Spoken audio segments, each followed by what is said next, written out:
Ladies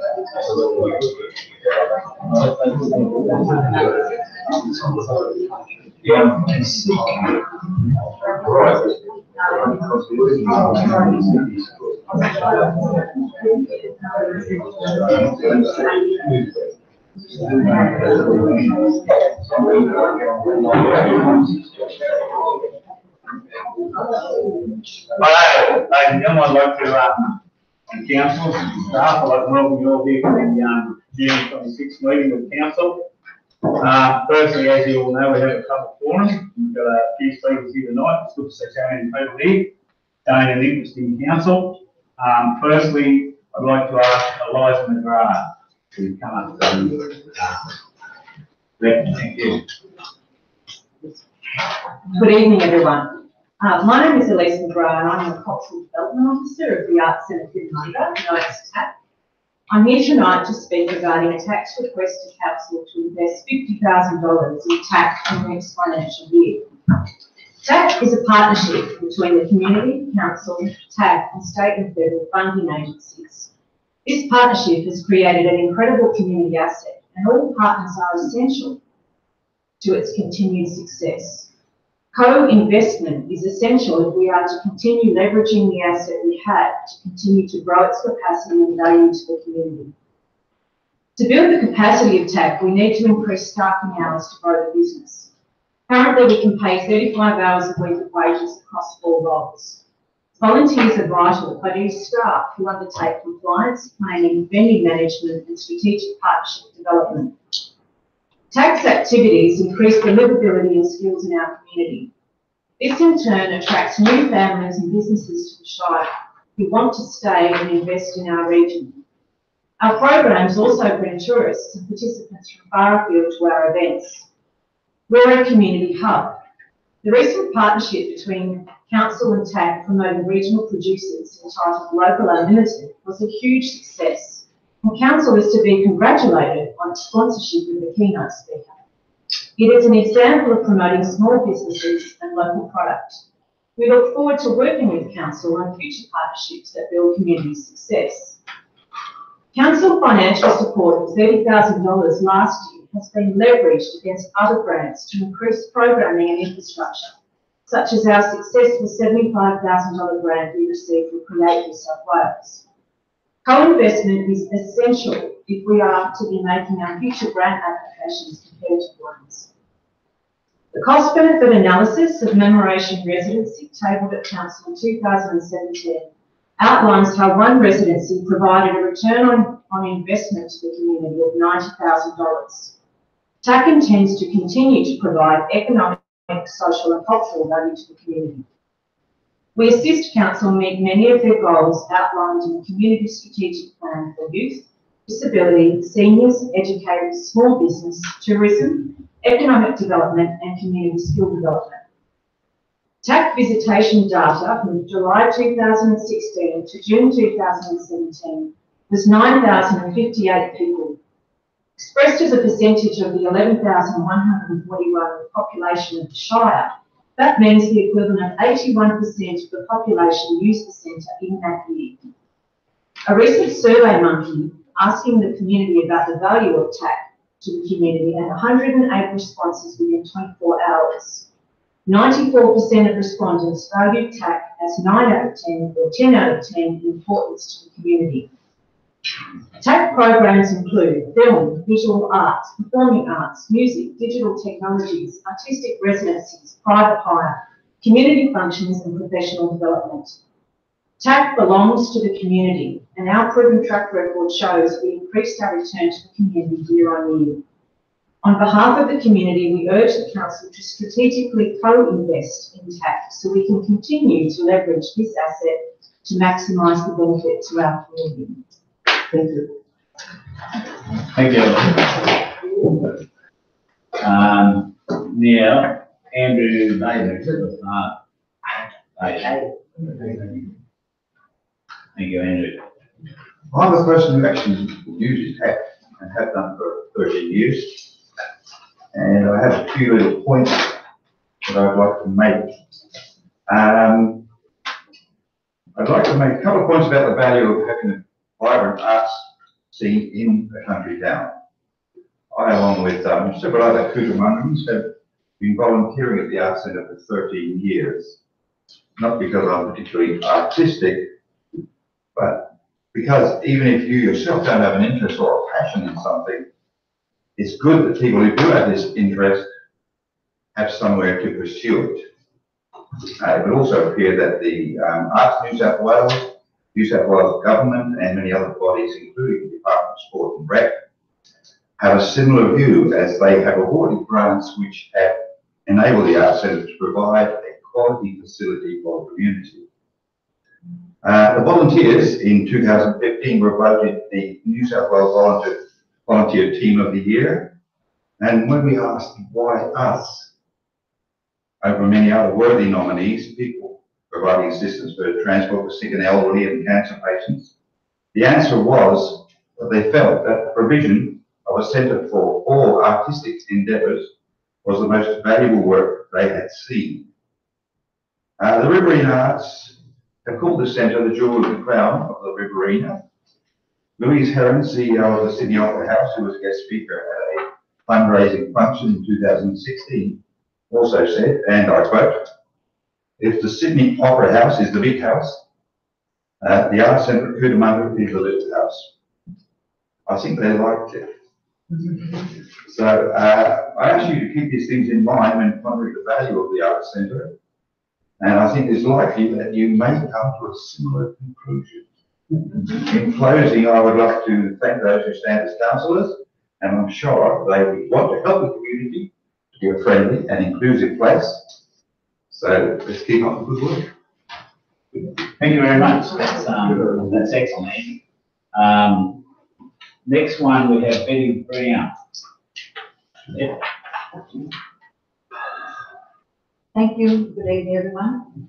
I'd like to ask about a letter that I wrote to the council on 21st of the 5th regarding the old Cootamundra District Hospital. As you're all aware, I tried to get a church listed and it was refused, but I've been asked to resubmit it by the heritage people, and I have not had an answer to my letter asking the council that they support me on my submission to try and get purchased. When was that? The 25th? 21st of May. 21st of May. Okay. And I'm very grateful that council letting us go down and try and clean up the place. It was a bit cold last time, but we'll have another go at it shortly. Also, I would like to point out about the toilets. The baby change tables in the toilets are disgraceful. They really are. I mean, I wouldn't put a baby on it. I did look at the Apex Park, but I did look at Albert Park and down near Woolies, the new ones there in Fisher Park. I had a look at those. They need a high pressure hose on the floor to clean them up. The floors are not washed. They're dirty. They're horrible. The bowls are black in the bowls themselves, so they need a good brush in them. Also, the other thing I would like to bring up is I went to a funeral. There's been quite a few funerals recently, and they are graveside services, which take about an hour. And the last one was when someone passed out.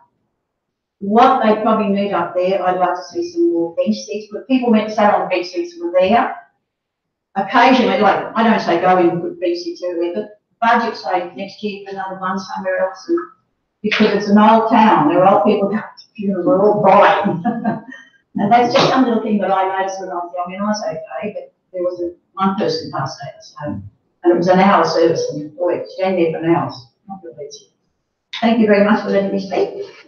Thank you, Betty. Appreciate your input all the time. I'm sure that, well, firstly, regarding the letter, it's disappointing you haven't got a reply, so we'll certainly look into that and find out why not. We have made, would you want to tell me that? We have submitted the application again to Step Court to relook at in the heritage listing, the local member. So, I didn't speak to her recently, sorry, she was, I went over there for something else and she had me there and I spoke to her about it and told her it was I'm the one trying to get heritage listed. And so she said she was going to come back to the council. we have sent a letter. I'll be seeing you on Thursday afternoon, so ask you. And with the toilets, or certainly you come up with that, and the issue of the cemetery. So thanks anyway for that, City. Roslyn White.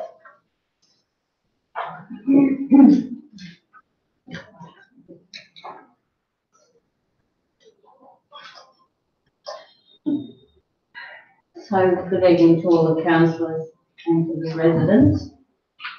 And I'd just like to talk about an issue we have with the Heritage Committee, which I'm on. So we had a meeting this week and we'd like to know what you'd like to do with all the objects that were in glass cases that were removed from upstairs here, things like the mayoral chain and the armorial, the Shire coat of arms, etc. We felt the place for these objects is here, along with the council photographs of previous councillors. It's only right and correct and respectful that we respect our past history, and a town probably that doesn't value its past will have a lot of difficulty with its future. It's pretty sterile in here. This applies also to Gundagai, the beautiful carved Shire coat of arms. Doesn't really belong in the library or where it is, I don't know. It belongs in or next to or in the same room as your council chamber over there, next to the new logo. It's like that. So I think it's important to recognise that we had some cracking early councillors here. There's some nice old photographs. I'm very willing to help. I've got a lot of experience, 30 years of it hanging pictures. If that would help to get them up off the wall, and the glass cases there, they could be maybe at the entrance or whatnot. They're lovely things, these mayoral chains and one thing another. And the other thing was, I had an occasion we had some environmental troubles. There were travelling stock down here on the end of Rosehill Road. There would be 70 or 80 head of stock, and this is to do with biosecurity. So the last time this happened was in the drought, and we had cattle-starved animals walking down Rosehill Road. They did pestilence and disease behind them, and introducing, by the way, things like Cleveland and St John's Wort previously were not in this district. So here we go again down this end. These very large imported, when I say imported, they clearly weren't from around here, cattle. I rang up the ranger and he had no record of a permit. I rang up the council here and they were very good. Glenn McAtee did a very good job trying to find no one could find any permits. So to arrest the same problem that was going to affect us again, it cost us a king's ransom to get rid of all these weeds that invaded the roadway and then eventually blew into everybody else's paddock. I did ring up Glenn McAtee and he organised quick sticks. It was an electric response down the email for a permit, and we filled it in. He hopped right off to the ranger so that we could protect our. We had to take a permit for our section of the road to prevent this horde of animals. That did they have an animal health certificate? Because we're all obliged as farmers to fill in all these forms, and when you've got to brush your teeth and wash the time, God knows what, before you come into someone's house, property, and there are all the signs on the front gate. So if we're not going to do it properly, why do we bother doing it at all? I've written to Steph Cook to, say what is the local land what's their position on this. And so here we go again. Oh, no, said we don't do that. You have to ring up the council. Oh, no, said we don't do that either. So finally, is it going to come down to, again, the landowner who is going to be responsible for the damage that travelling stock do? The last time the blocks of land were the travelling stock was let out in front of Park cattle yards, they were let out to 3 young blokes who actually had a police record. So they vandalised that thing. They burned all the wood or took the wood. They stripped it bare of grass, smashed all the fences. And when we rang the police up one night, we were coming home, it was late with torches and spotlights. The police came out, but while we were waiting, they let a shot off over the car. So that's the sort of police check that the LLS did not do. So are we going to monitor the sort of people who are running up and down these roads, or aren't we? Or is it, again, going to be up to the landowner?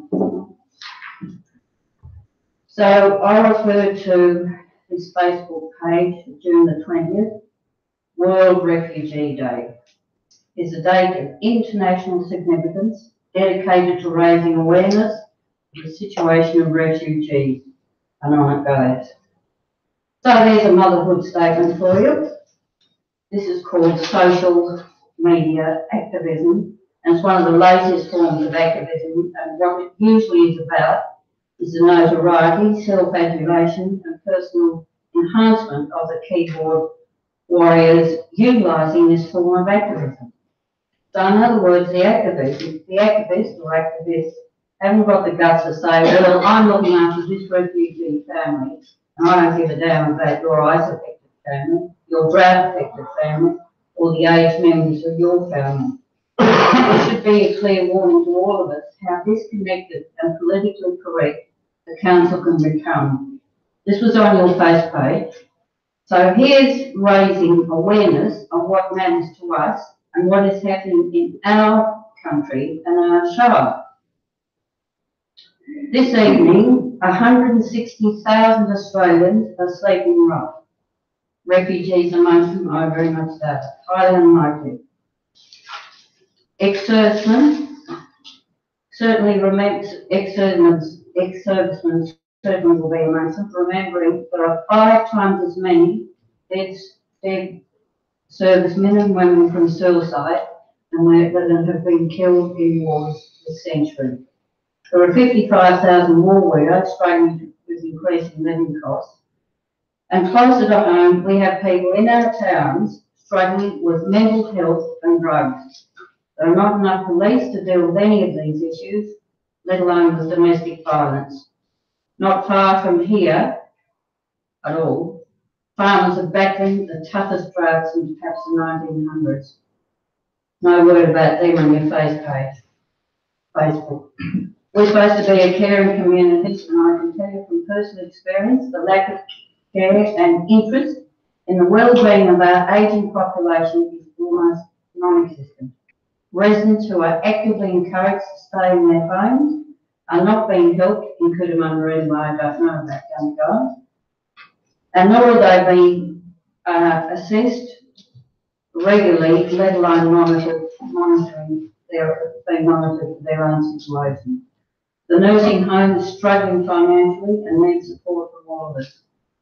Should the not-for-profit nursing home be taken over eventually, what do you think will be the first casualty there, the first thing to go? It will be the staff, and at the moment the care is world-class in comparison with the appalling run homes that are for-profit in the rest of the state. They are riddled with corruption, and horrific treatment is meted out to the elderly defenceless patients. People lost, we start to get a bit short of time. Okay, thank you very much. Well, I hope that this community, this council, could familiarise themselves with some of this, these agendas, and just instead of living, the politically correct ideology. Thank you. Thank you, Ross. Thanks for your input. Yeah, with the heritage items, once the refurbishment's finished, no doubt a lot of them will have that come. And I'm it's good that you'll volunteer or anyone to help and suggest where they should go. Biosecurity is another big issue. I think we probably need to have a good jump to the local land services. You know, and it does worry. I know the type of cattle you're talking about, they come from the state. I think the issue is certainly there. With what goes on the Facebook page, we try and monitor that. Actually, you made a couple of comments regarding the police. I think the police are doing a really good job. And I think since the, if you want to call it merger or re-engineering the police force in our area, and I can speak mainly for Gavin, so I think it's going extremely well. Next speaker is Mark Lake. Thanks, Mark. Well, thanks, Mr. Mayor. Last time I probably addressed full council meetings back in 2003, where I addressed the issue of the Cootamundra swimming pool in relation to providing swimming lessons to the young children of the area, and that was a very successful result and has been implemented by the council, which is now known as the Cootamundra-Gundagai Council. So it's been a long time between drinks before I've had a chat about things, but I thought I'd just come and speak to all councillors tonight. I noticed in the business papers that you received a letter from our Cootamundra Swimming Club, and I'm basically heavily involved in that, and I've been asked to quickly speak on behalf of the swimming club, and also to put my own opinion across and to reiterate for consideration in relation to fees for the 2018 and 2019 season. Mr. General Manager, I'd just like to congratulate the councillors. They attended a meeting with our swimming club on 6th March. All councillors were invited, and due to their busy schedules, some councillors weren't able to come, and we fully understood that. But the meeting that we had with your councillors was exceptional for a sporting body, where they were able to come along and listen to our, well, not our concerns, but ways of improving things. And I've noticed recently of the new shades that have been put up at Cootamundra Swimming Pool. Thank you very much for implementing that. Just for the councillors that may not have been at the meeting, and also to bring, I guess, some residents up to date, we as a club addressed, I won't go through all the issues that are addressed in the business letter there in the business papers, but I just want to reiterate, before the decision is made on the annual passes or the finances for 2018-19, I don't know what is going to happen or what discussion there has been, but the club went ahead and had the meeting on the 6th of March and progressed that, so the council would have this letter and would be able to consider an appropriate time. I've noticed it's in the business papers just right now. The annual pass for the swimming pool for Cootamundra is about $700. Now, in previous years, it's basically from the start of the financial year to the end of the financial year. Now, we can say that may be cost effective or not cost effective. Basically, from a swimming club point of view, and probably from the community, and we may agree or disagree, that majority of the community use the pool in summer season when it's extremely hot. Now, they are not able to probably get that annual pass. There's an individual decision made to them to pay $700. Now, they're already been shortchanged by 4 months because they weren't advertising. So our idea, and it's for consideration for the councillors to consider, is that to make it more cost effective, either if you reduce the price, and I'm not going to get into the debate of what prices should be added, because that can also become a very topical discussion, but just asking if it cannot be from financial year to the end of financial year. From start of financial year, it should be from the time you've actually buy your season pass to the end of that day. It's like a car registration. Okay. If people say there's going to be overflow, how do you monitor that? Well, from my experience and in my occupation, I've been lucky enough. I've got a fitness card where I can use the Cootamundra pool, and basically all I have to do is go and write my name down and my membership number, and basically that shows if I'm still valid and waiting to a direct debit every month. Now, for the community, for our swimming club members. With technology progressing in this year, next year, so we're going to get better. I can't keep up with the amount of iPads coming out myself, but even look at maybe direct debit. Give the community the opportunity of doing electronic fund transfer by direct debit too, because in this day and age, people cannot just afford to fork out $700. So that's basically in relation to the season pass, because our kids that are involved in our swimming club are attending up to 3 or 4 sessions a week, and they're quite happy to pay. We're not asking for a free ride. We understand we've got to pay, but something that may be more cost effective is one thing, and that may be able to address in the administration area later on. In relation to a spectator fee, if that's implemented at a lower cost than minimum $3.50, that would be great. Another issue the council could also consider in relation to this is with swimming club parents, we hit the $3.50 every time our members enter the pool to drop our kid off for swimming to be instructed by the coaches, and then allegedly supposed to be hit again when we come and pick up. Now we've got rugby league, we've got rugby union, we've got soccer.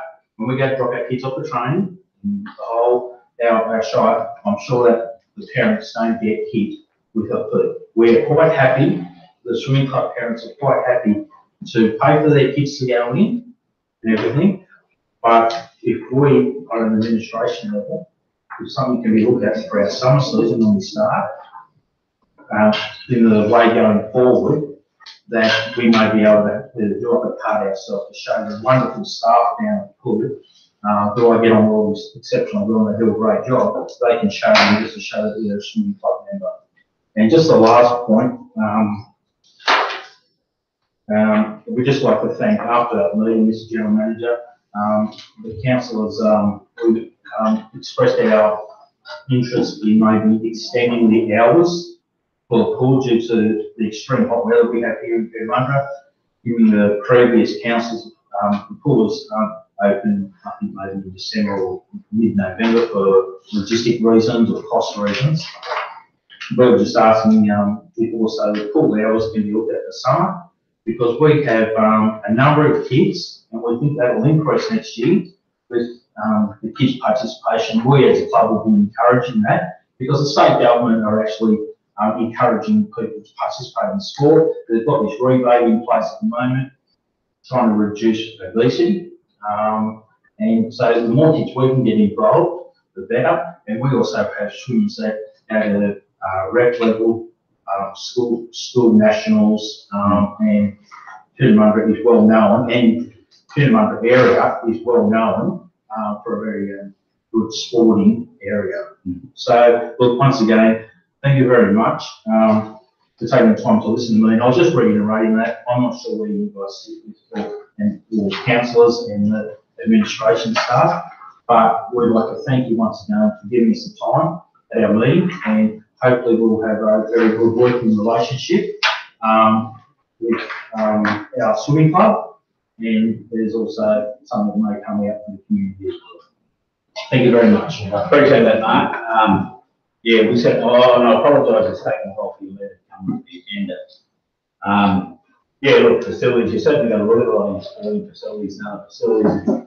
It's no use having them sitting there overpriced and being half used, where you cut the price and you double the use, you probably end up getting, you know, your income will be greater anyway. So, and I'm sure a lot of fees like that, spectator fee, the variance on here in Gundagai, your season tickets, and there's other issues there, and over the extended hours, I know ourselves in Gundagai, the school swimming championships in Sydney go after the pool shut for about 3 weeks, so the kids in those can't train. So there are certain things we certainly got to look at, and it is on the agenda tonight. So I thank you anyway for the presentation.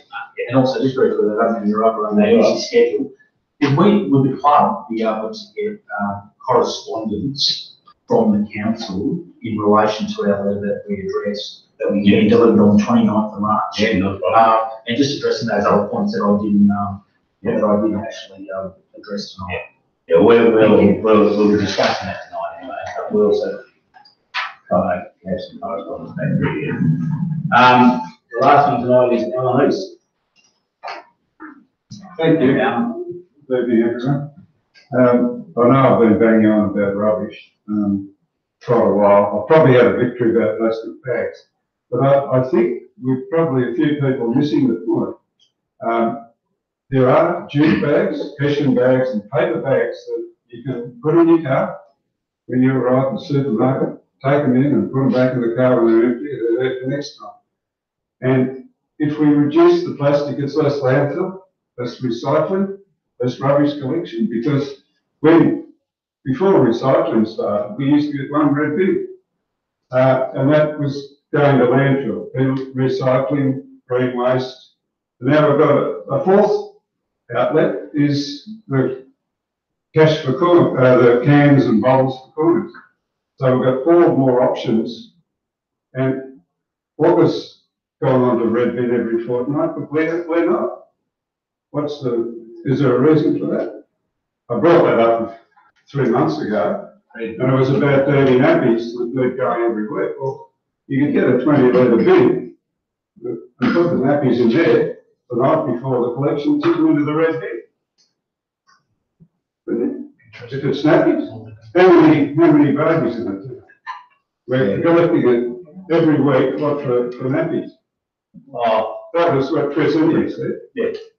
Well, I mean, when Gundagai, we introduced it, and it was a younger family, hanging them back up and had the issues. A lot of it wasn't nappies, it wasn't that, it was just, if you got 3 or 4 kids, you got more rubbish than you have if you got.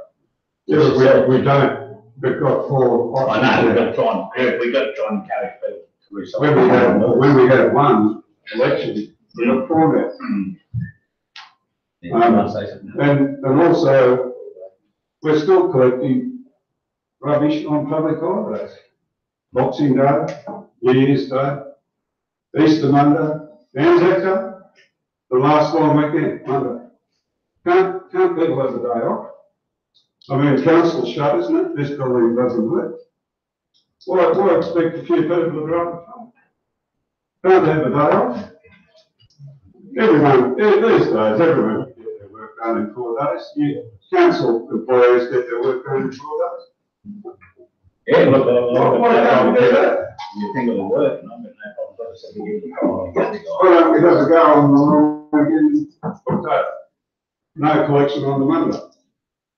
See, for people, they don't want to go away for a long weekend, they're holiday, they've got to work. But you mean the Shire employees, are you talking about? Well, the people that drive the trucks collecting rubbish. And half the time, no one puts the bins out because they're away on holidays. No, you said they then got to be collected double on the next day. Yeah, but people, you can get to There issues, in 4 days. I'm not involved in. You get it work every 4 days, so 1 week out of a month. Council's currently looking at all of its strategies in regard to waste and recycling and the materials resorting facility, and there's especially venturing out at the moment to provide some sort of overall strategy to look at the whole recycling, the tire reshredding, the whole. There's a lot of potential up there to do a whole lot of good things. We should get it on the ground floor and make that happen. So we're looking seriously at that at the moment. So all of those things will be. Especially now, it's hoping that China's let us down a bit. Yeah. So that's going to be big. We've got to just prevent it from going to landfill. But there's another thing I noticed this leaflet. Know your councillors, but it's got your names but no phone numbers or email addresses. I know Charlie's and Lee I'm and not happy to have mine. Stewie's, yeah. You walk into the hilltops, walk into the foyer, all the councillors got their cards there, with their mobile and email. I mean, is it beneath you to put your phone numbers in? So you know, I've got no problem putting my email and phone number. If you don't know the number, let it go to message, put a message. Oh, it's not worth ringing back, go and ring it back. I tried to ring Doug Phillips last week, I rang him, hey Phil, no, we can't give his phone number out. I left the number, he hasn't rung me back. It was about Friday dark. There's a group, Andy Jacobs is trying to we're going to start a land here, we want to incorporate Pioneer Park into that. But we'd also like council, perhaps, if they could put a pit toilet in, if they have the money to do that with a water tank off the roof, and that'd help a heck of a lot with our funding. And we'd like to put a cycleway that goes from Munnamar Creek along the Living Highway on one side, pave it green, and go underneath the railway line to the start of Pioneer Park. If council would consider doing that, it'd be great. That's about all. But 60 people have gone on Facebook to Pioneer Park. There's quite a lot of interest. Doug, the reason I ran Doug, because he ran the tourist committee. It expired because there was no interest. There's no tourism business. That would be a good one. appreciate it. Thanks, John. But I've got no problems having my email or phone number, given out. It's not a problem in the world. I like people who have an issue to give me a ring or so I call that something like that. And I will answer numbers without names. Right, let's start. I thank everyone for their input into the open forum. The TAC, the arts centre will be discussed too tonight, so I can get them all covered there. Next, we'll get on to Megan. This person might do an acknowledgement of country. As council acknowledges that the Wiradjuri people are traditional custodians of the land of which we meet here tonight. Is held and pays its where we held is held in night, pays its respect to elders, both past and present of the Wiradjuri nation, and extend their respects to other Aboriginal people who are present. Apologies is Councillor Palmer. Councillor Phillips from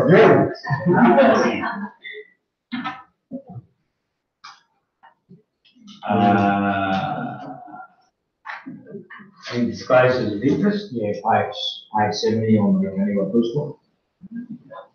Councillor Graham, please do it. Page 222, Busing Committee as the treasurer. Asking from the Thank you. Mr Mayor, if I may. Yeah.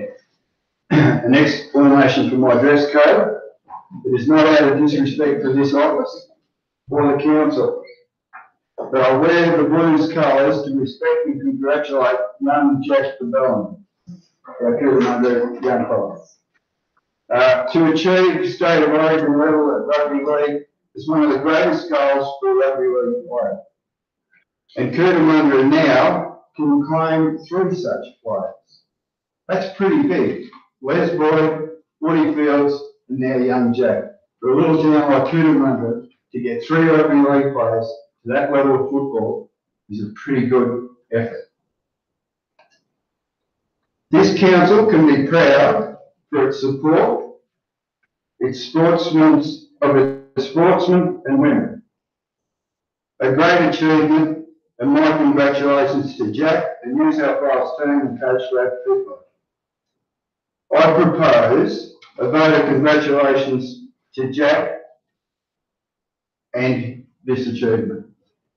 And I would ask council to write to Jack, recognising that and congratulating the New South Wales rugby team.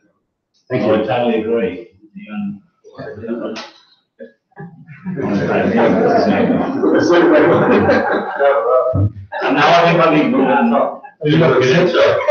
think it is great. Blue Pearls and Les Boyd and Jack Bellon. I was going to say Fred Bellon. He probably had a fishing trip or two with Netherlands and Freddie. Two guys, Freddie's his great then. But I think it was probably a blessing that they had a court and I heard that with Bellon on because she won't get better than fancy player. Congratulate them, that'd be great, Charlie. I appreciate that. You can send that through to Jack. Now, confirmation of minutes of last meeting. Is there any anything anyone want to ask there?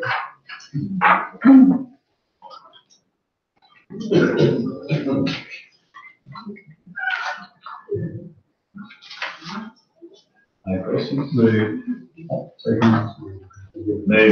Councillor Palmer. seconded, councillor Swan, all in favour?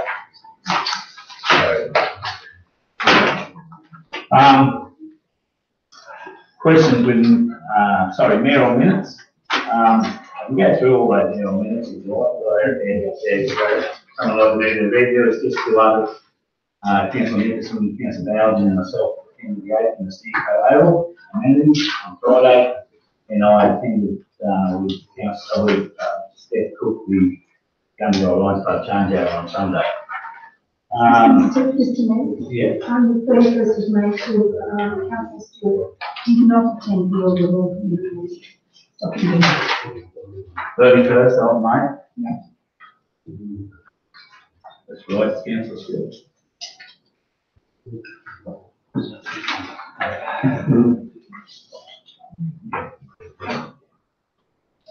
That's that one. The other one, Nicholas. I just want, may I make, there's, the visit to the Brumble-Tuman Aboriginal Land Council that I made comes, as a result of the action plan, in the council meeting of the 12th of the 12th, 2017, Councillor Palmer's resolution 8.1, and I was given sort of, permission, Carriage. carriage, thank you, to liaise with the chairs of the local Aboriginal Land Council to follow on that resolution. That was a Saturday one, wasn't it? No, that was something else. Oh, right. This was a meeting. Just an extra mayoral minute there. I'd like to bring up, we've had Elwood Hall at Stock and Windle. I've been talking to Rosa Dale, and it's just regarding, they wanted there's a lot of memorabilia, old memorabilia being given to them of Stock and Windle, and they were looking for a cabinet, and they've got what they want to do. I don't know if it's build it or buy it, to put all this memorabilia in, and they'd like to do it sort of now. There is a grant in for Stock Hall and that out there, but that won't come through to August, and by the time it gets done, it's going to be a long fair while away, so they're only after $2,000. I'd just like to move that we now grant the $2,000 instead of waiting for the grant. Yeah, and we'll recoup it where we can, so something like the second one. All in favour? Yeah.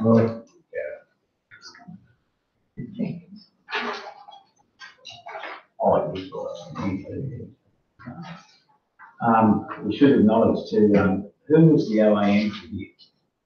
Your army? Yeah. All been quiet, see what we'll find out. Pardon? Oh, yeah, Sinfandorfer, yeah. Aye. Oh, just, yeah. I think we should move that. Congratulations on the hit too. So you'll get that done now. The mayoral minutes says correspondence there of the mayoral company mayors meeting in Sydney. It was a good meeting that. It's all the whole slide presentation. So you can have a read through that. The report, recommendations from the Heritage Centre. Then we're going to move over there. The Commonwealth proposes disaster recovery funding arrangements, correspondence. And then we got the letter from the Supreme Court. We'll discuss now. And I think Mark read it, it's regarding funds, which we had quite a committee to look at between funds of supporting facilities between both councils and between communities. But this is something that I think we need to sort of do something now or in the very near future to go through those issues. Through you, Mr. Mayor, Gil and myself have been discussing this as I have discussed it with you also. There's a fair bit of homework in this to get it right.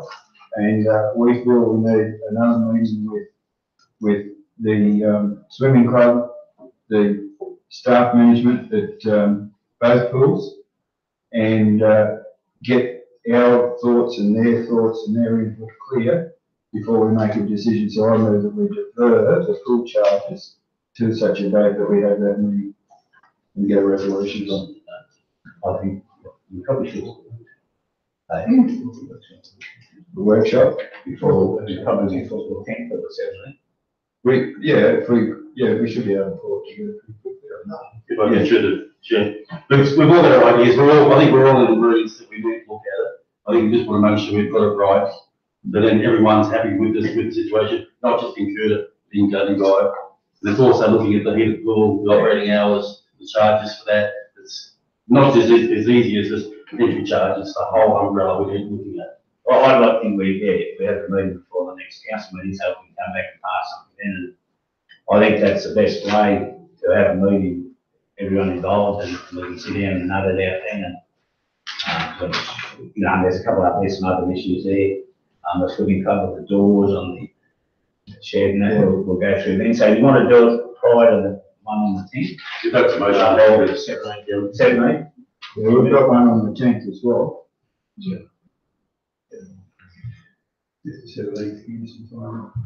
How about we, probably on the 17th, that'll still give us time before the next council meeting, and it'll give those that will like there time to organise themselves. Okay. So we do want to move that way, Charlie, and We'll move that way. on the 17th workshop, and we'll give that. That's what it is. Yeah. Have we got access to another different delay and all that, or not? So that's when they ask for the access to the defibrillator. We're allowed to, they get hold of it. It was locked inside. I think we got, It was locked inside the office or something. Well, that's a no, no, it's got to be there to be used, isn't it? Gotta be. Is it currently available near the heated pool? It's in the office. Yeah, it's near the heated pool. The problem is with the outside pool, when it was after the outside swimming club,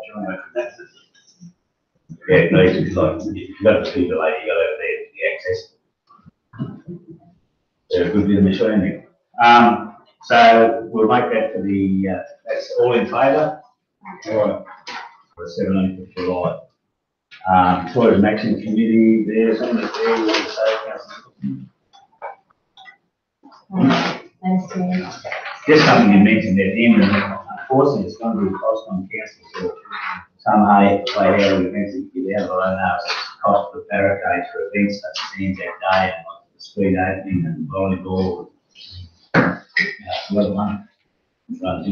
Although we are trying to.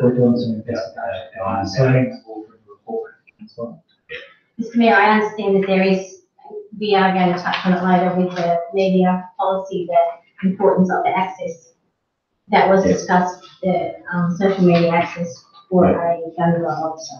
Yeah. Yeah.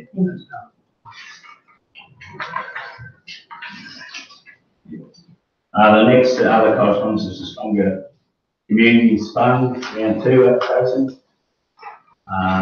You want to discuss. Then we have the submissions, the railway support for the rail power development plan.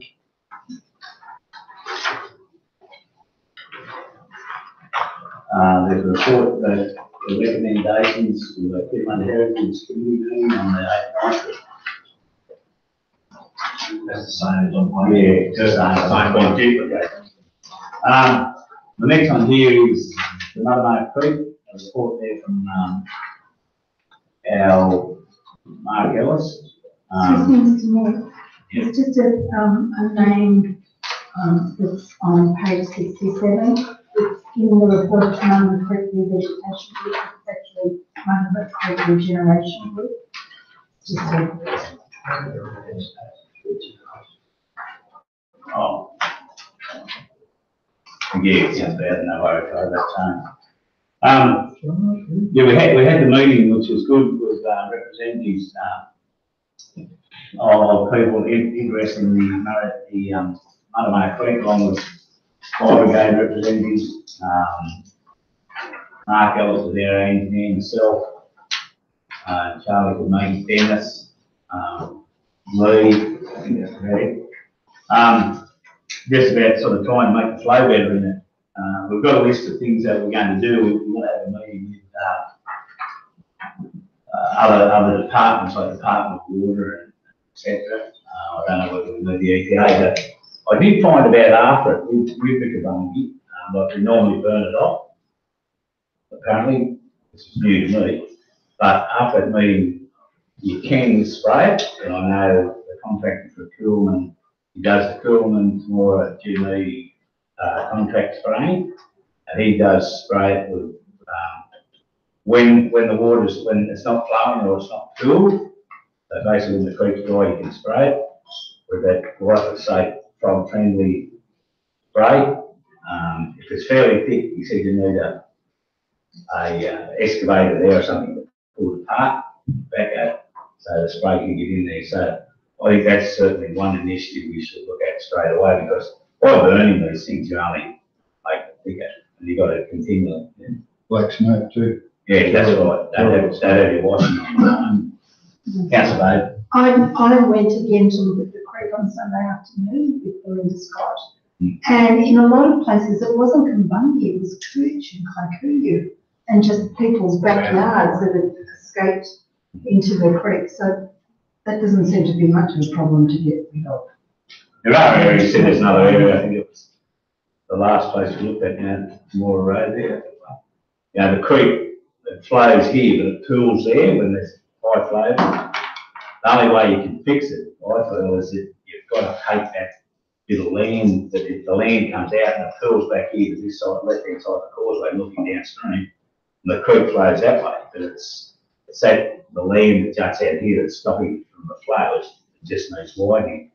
That is, it's a vacant block, but it is privately owned. So there's an issue, But at least one, I think, if we can certainly look at the spraying of Bungie when we can do it, that's almost but Mark is going to organise a meeting with these people. If I may, Mr Mayor, before this meeting, when I was discussing it with you on the phone, it always irks me to think that us in rural communities out here have to put up with a natural water course in that state. When you look at Canberra, whenever they develop an area in Canberra and there's a water course in it, all of a sudden, somehow, overnight, they have lakes and ponds and ducks and swans and all sorts of things, and we're stuck with a rubbish-filled creek. There must be ways to improve both the aesthetics of it and the function of it, and that's what we'll have to be looking at. Okay. Back to Bungie, like any of the layers into the creek, it's good. Well, I think that's just after speaking that's happening there. We might speak to any information, like you quite haven't dealt with Australia. That's a start, but there are other issues there. So we're going to follow through the meeting, but we need to get on to it.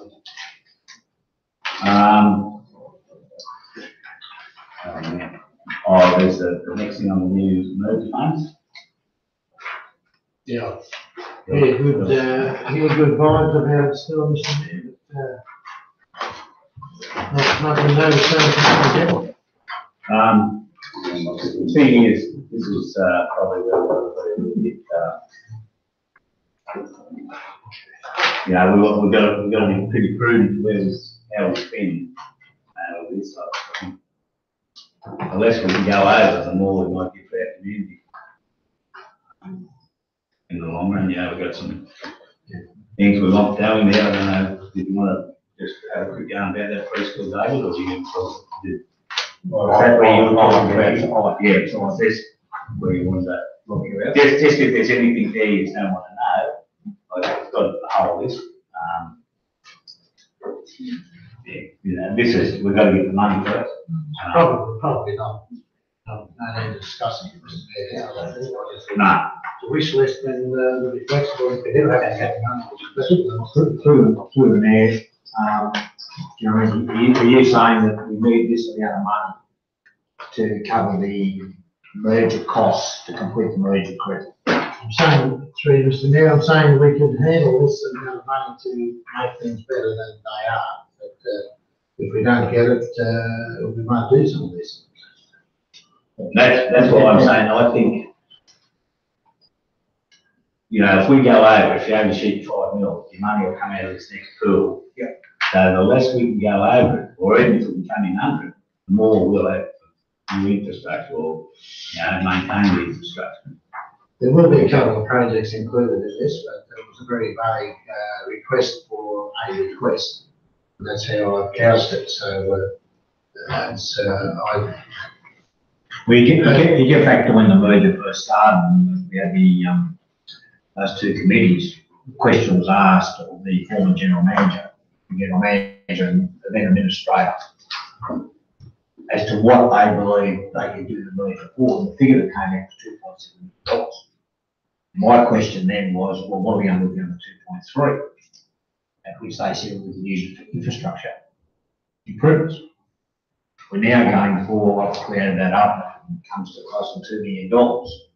So we've added another, with this money, and get this money in, it costs us another $4 million on what the original expectation was. So I have great difficulty with that in relation to, you know, where's this money going? And, you know, we just seem to be losing money hand over fist.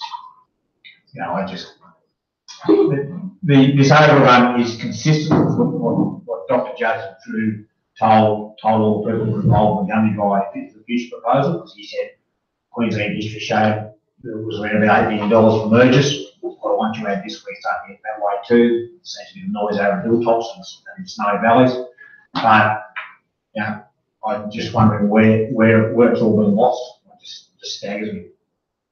And I just think we need to be a lot more accountable and a lot more careful where we're spending money. Because the state government are going to eventually dry up and it's not going to keep coming this way. No, I think you'll find this next lot be the last big you'll have any spare cash, and that's why I'd like to see, you know, really on the merge process itself, really hone in on where we can save money so that at the end of the day we've got more money to put back to the community, to do jobs in the community. Anyway, we've got to see how that I think there will be some response to this before the 30th of June, Mr. Mayor, indications are, and then we can certainly look, we need to revisit some of the previous funds allocated for projects which are very unlikely to happen. The council will need to reallocate some of those funds because they're dependent upon co-contributions from government departments, which they're not going to make. Yeah. So we need to, I think we need to have one of those dreaded workshops again where we throw all these things around. Conference, because there's things that we need to talk about. Through the mayor, the projects you're talking about are strong community fund projects, the $9 million. Correct. Whereas here we're talking exactly about merger funds, the implementation of the merger funds. Don't confuse it, because the government has said $5 million to merge, right? $10 million bribe money to take on, to get you to go away and let us alone. I'm sorry to keep referring to as bribe money, but that's what it was.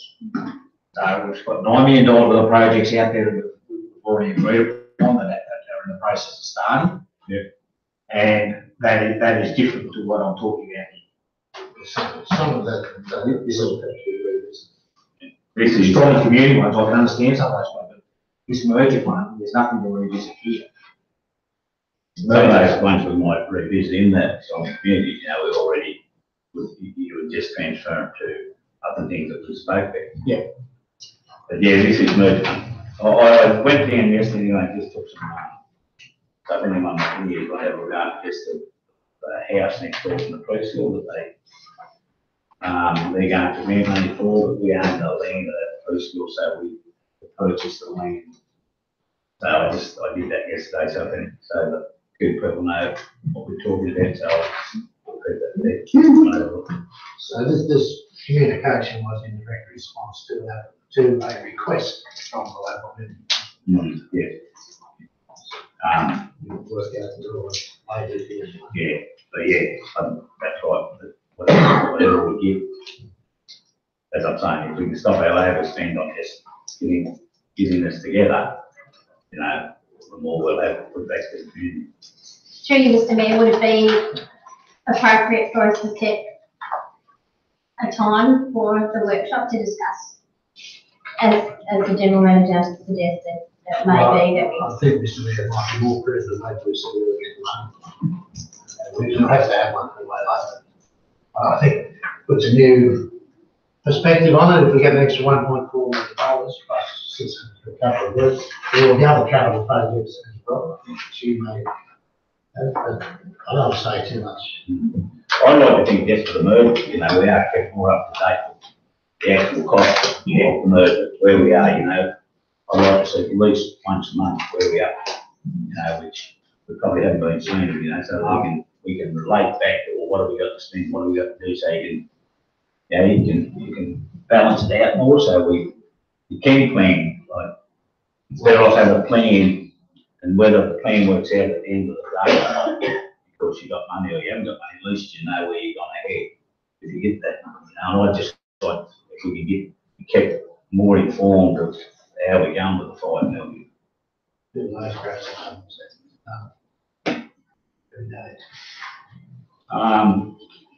that's, you know, that information sort of get updated, council.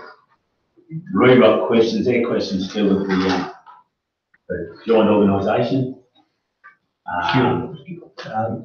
Oh, no, sorry. Yeah, Rock, a meeting in Parliament House on Thursday, Alan and myself will be there. You going down? No. I'm not bothered. So there, we meet with Michael McCormick, Minister Ken Watt for Aged Care, John McVeigh, he's the Minister for Regional Development, Heritage and Local Government, Minister Little Proud for Agriculture and Water, Ross Freeman, Senator Richard McKenzie, who's Rural Health and Minister for Sport, and Craig Walmby, who's Minister for Small Business and Family, Small Family Business. So that's on Friday. Through Thursday, through the chair, on the question of the Deputy Prime Minister, we spoke at the workshop the other day about FAGS funding and the city councils, you know, not really needing that money to utilise that money. It may be in these questions, but I can't see it. I want to put that specific question you should be getting up with the FAGS funding and the allocation of FAGS money will come into the bush. We've got the road recovery. Yeah, that's not FAGS. No. Mr. Mayor, we certainly raise it. You'll be aware that we got the first two quarters of the FAGS money on the old formula. The partial revision of the new formula is happening now, so the next round of allocations, the next part will be on the new, on partial new formula at least, which is, we don't know. Well, that's why I mentioned the reinforcement for the Deputy Prime Minister. What I'm telling the council, I guess, is it's really the wheels are in motion, so it's not going to hurt to crank it up a bit, because it is happening, so we need to do it. That's right, recovery, the state minister spoke last week in the National Assembly, and basically was asked a question guaranteeing that they'll keep funding and they'll keep doing it nationally. She agreed. Just through the chair, just in regards to Councillor Graham's question, that was a very hot topic at the national conference, and it's been acknowledged that local rural councils cannot survive on 0.5% grant bags of Commonwealth funding. There is a big push to get us back to 1%, plus the possibility of removing it from the metropolitan councils who have no real need for it and redistributing amongst rural councils. That was a hot, major topic at the conference. So you're on the right one. Yeah, well, I just don't think it hurts to reinforce it. Basically, reinforce it, looking forward, it's got to be enforced. Yeah, you don't know, it's not actually coming from the goal. Excuse me, Mr. Mayor, could you just, for the benefit of the residents, just say what FAG stands for? Federal Assistance Grants. Yeah, Federal Assistance Grants. Which is the federal government. Thank you.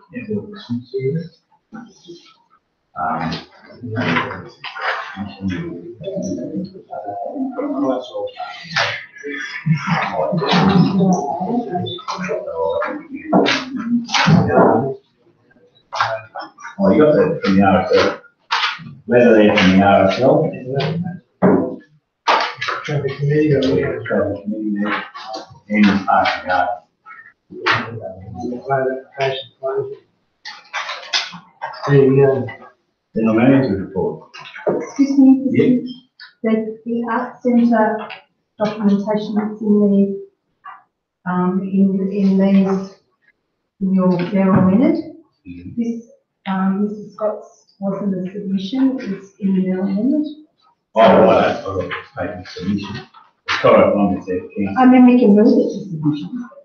yeah, no, it's just, oh, sorry, I missed that one.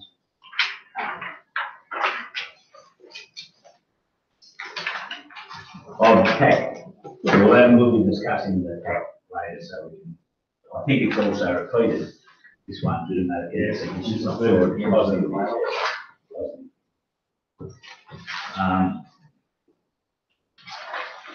Right. Let me remember to say, so the RSL have approached us to say that the cost of providing a march, even the exact march, is too great. So look just to how they service the cenotaph and make it away with the club because they can't see a point in charging the community $3,000 to $4,000 for traffic barricades everywhere and crowd control issues that we have to put up. So that's they've been very magnanimous about it. Would be a pity, but that's just information. Next, first, Mr. Mayor relates to the development application firms we want to make, and they're there for noting. Any questions? Questions on those developments? No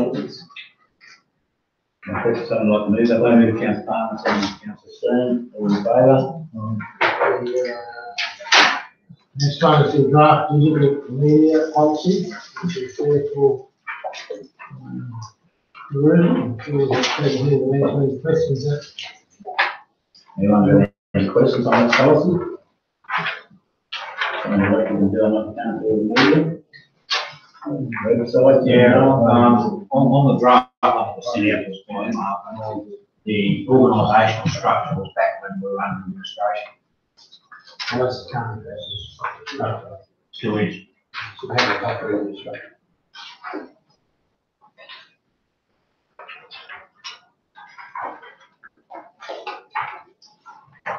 any other questions? We're talking about the draft digital media policy? Yep. Right. Okay, this is following on from Ross White's comment about what goes onto the Facebook page and its content. But I would imagine that the things that are going onto the Facebook page and the website are coming from that request at the bottom of the community news.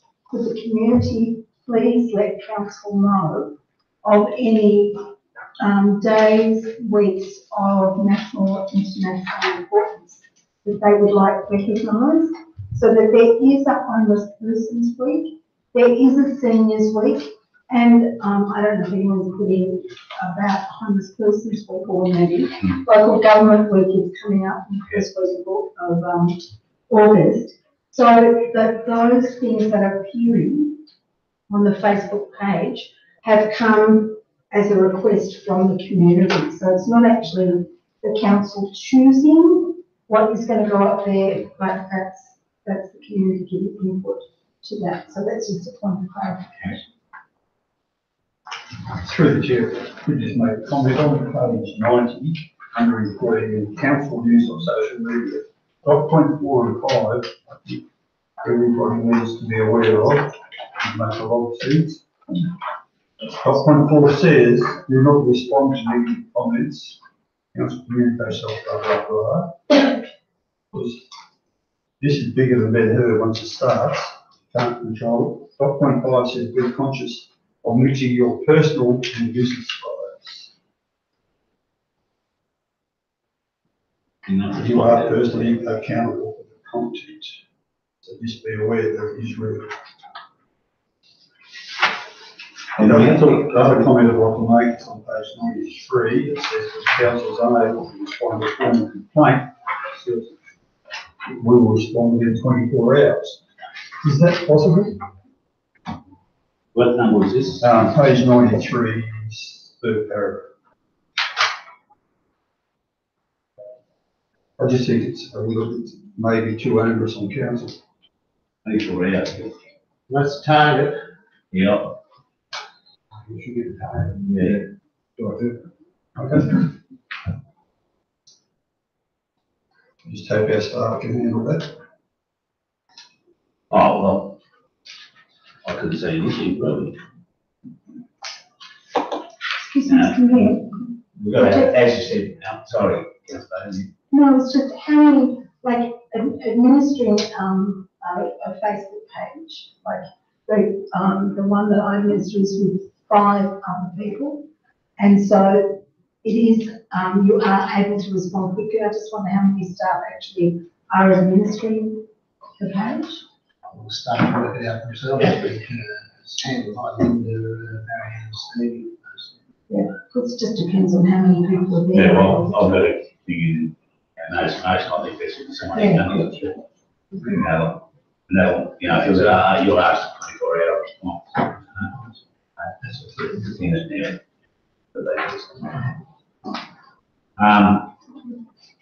Yeah, look, I think we've got to aim at targets, like correspondence to the community, it's a big thing. Make sure we get it right.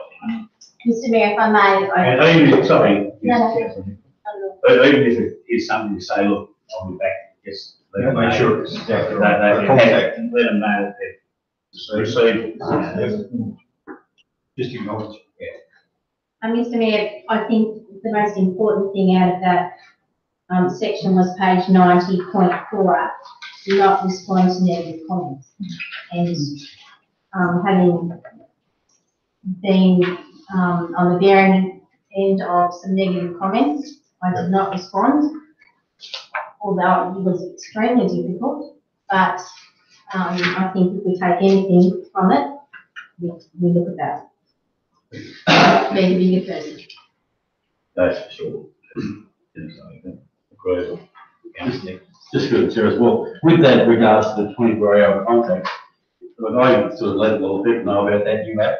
I've emailed councils about the snap, send, solve, where is you see a problem, where a dirty chair or whatever, you can actually take a photo of it, put a little note, send it to council, and I actually just did it as a test. And next morning by 8 o'clock, one of the staff rang me to say that they'd received it. So that, I think nowadays, it's a lot easier to staff if people can do that as well, than have to come in to council, write a bit of note or whatever. If people have got the technology, not everyone has, of course, but if people have the technology, I'd sort of encourage them to use it, and things can be reported and corrected quicker. Can we something put that on our Facebook or I was thinking that We actually have to pay to promote it. And we did do a few other tests and the location wasn't fantastic. Like we're known as 80 Mile Long Doom Street, it comes up, it's about 60 Cooper or something like that. So there is a few things that make it a little bit more difficult than if people, our primary suggestion would be they still come in so we can get all of the details.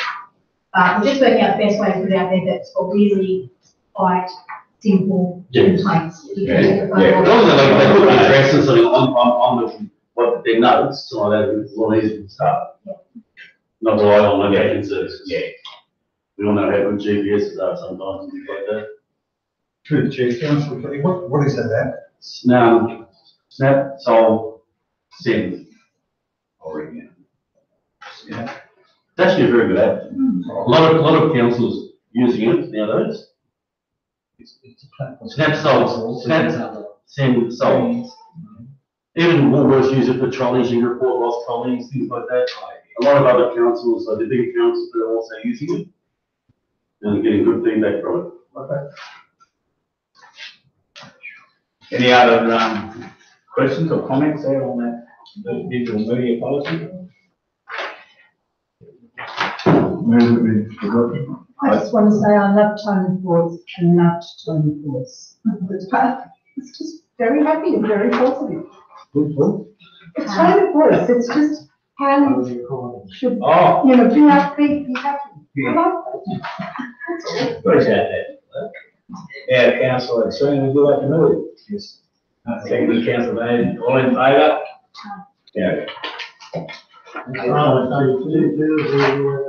annual, presentation, meeting with councillors. Any comments? I can't, fix those fees.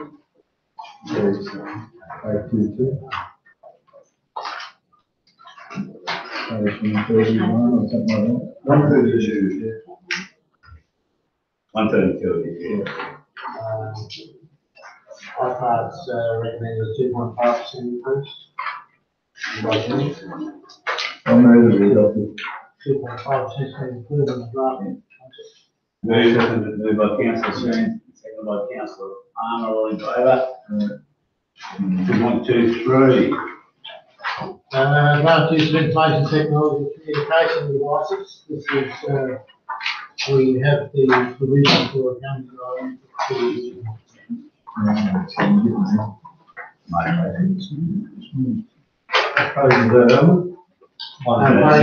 157.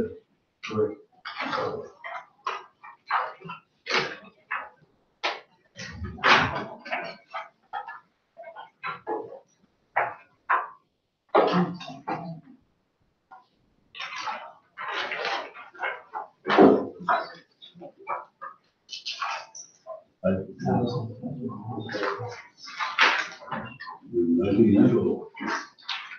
Just better email. It's recommended. One where, I was looking back through, you know, maybe the first time I read it, it says, the email, not to put them in capital letters because it's taken to yelling. Correct. They don't send anything in capital. Paying the voice again. Hello, Who's Jack Holton? Guys, yeah. Google. New employee.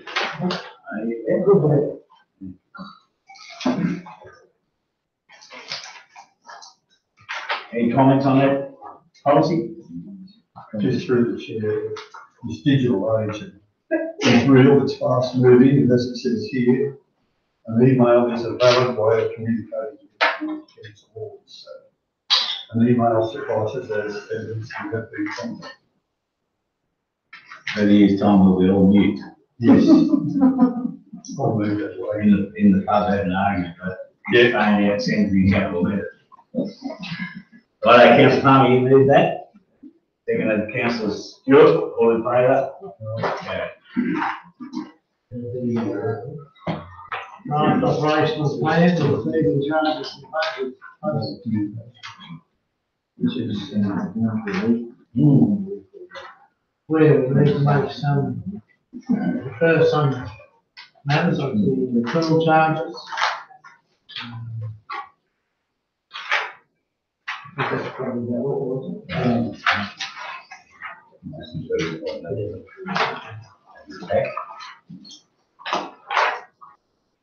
Included in this, council is the, what we need to do with the recommendations from the workshop, or the notes from the workshop, which, is in your late reports. Page.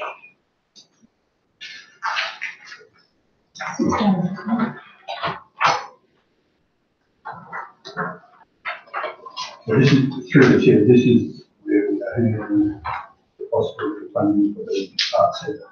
Yep. Correct. In regards to the arts centre application for funding, 86 of the late report, I would like to put forward that funds be made available in the current budget for the arts centre. I personally would like to think it could be used capital expenses, but I'm just testing the water with that. For capital expenses, I'm just testing the water there. So, the arts centre is second to none, and it is part of our arts and cultural obligation, I believe. And it is, after all, council-owned facility. And whatever happens, it should be reviewed every 12 months. I think one of the issues, Mr. Mayor, making it restricting it to capital would be, may not then be able to use the leverage other funding into particular projects. Yeah, comment? Yes, yeah, that'd be right. Okay, we'll remove capital expenses, make it available, and have it under review. Well, that's 4 months. like, from our workshop, basically, that's what we came out with. And on, right, to review, anyway. I'd like to move it that way. So, you want to, we'll move more together or move? No, we will be able to. Okay. The other issues that we're dealing with out of the draft budget and the advertised operational plan would be the cemetery fees, principal fees at Cootamundra reduced by 20%, and an increase in Gundagai by 20%. Yeah. Well, further, the report we presented to council in October suggested there no reserve plots on cemeteries. So, Well, that seems to be the reason why computer is so much bigger than Gundagai stores about reserve plots, because you have a reserve plot. so there's that part of it as well. The swimming pool has been deferred. Cootamundra Stadium, the charge we reduced to $40 per hour in an endeavour to increase usage. I think the fee last year was $64 an hour, and we had many elite people with kids in particular couldn't use the stadium because it was too expensive, $64 an hour. We might get more use. All of these things will be reviewed and view of the other uses that it gets. You got to, like I said before, you reduce the fee, that's probably increase the income because you get more use. So you got to try it. Yeah, you're right. Even a lot of people don't know you can hire it for birthday parties and things like that. It needs a bit of promotion, but there's promotion. The waste depots, council would like to provide free access to the waste depots for 1 day at the commencement of each quarter to encourage people to reduce their litter, and so that would be beginning of each quarter. We allocate a day where it would be full use of waste stations. Obviously, that won't be the same day we're open to 2 o'clock in the afternoon. Sunday, that's good. Just on that one, Mr. Mayor, on that issue, do we put restrictions on what you're going to allow to be done? Like, are you going to allow car trailers to turn up with car bodies? I think, Mr. Mayor, that is a second season. We'll monitor it to see whether it gets out of control, and if it does, we'll have to review it. Most people play fair, I think. You don't be too regimental with it. True. Like, a year ago, you love car bodies. They still was. Exactly, yeah. The other important one is the Cootamundra trade waste charge, which is a real element in the room. The council adopted to work towards implementing the mechanism for the Gundagai side area for trade waste across the New London area, and the policy reform Cootamundra has presented. That's a partial implementation really of what the government is requiring us to introduce as a trade waste policy, waste charge. We won't get our approvals from the state government for funding for any grants on works until we have that trade waste policy in place and operational. So one of our staff will be working with the Cootamundra community, the business community in particular, to develop these trade waste policies and charges. There are charges attached. It's a government requirement. We have to comply with. Gundagai's been doing it partially for some time. It's some initial pain, but it's not the council doing it. I mean, we have to do it. It's all part of the environmental protection compliance. Through the chair, in regard to our trade waste improvement, how soon will it be implemented? How soon will compliance be managed? Well, we won't, through Mr Mayor, it's a matter of educating the public and working with the public to make sure that we can do it. So by implementing it, we'll be looking to do something by this time next year, July next year. Because through Mr Mayor, sorry, there's a lot of premises that wouldn't be equipped to comply with requirements at this stage. So we have to give them time to work with them to help them comply.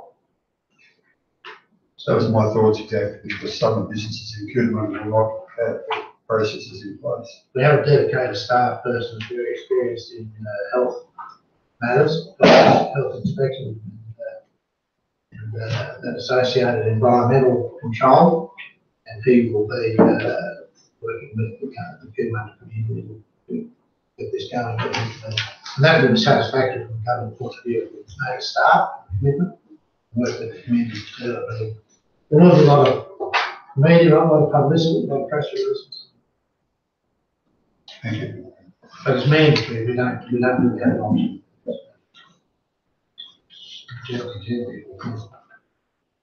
Excuse me, Mr Mayor. Yes, Councillor. This workshop report, like it's informing the operational plan now, but there are just a couple of errors in the report. Like Mark Ellis was in attendance. Do we add those now? He was. He was in attendance, and then we talked about the workshop to be held on Tuesday the 17th to talk about asset, and we did stress it was going to be 4 hours, and then no, he said 4. Yeah, 3 Yeah, so it says 6 in here on page 7. So they, just a couple of At errors. this stage, Mr Mayor, we're looking at the issues in here we have to take to the adoption of the management plan. Just another question on activities that require council approval. Amusement devices, applications to operate $35 charge. And then there's an amusement devices operated by local services clubs, which has a $20 charge. Now, I'm not aware that, like as the Lions Club, that we've ever had to pay an operational fee for when we've used the train or jumping castles or things like that. So I'm just wondering. Probably has been in there. And it's never been. Okay. Just spoke everyone about it.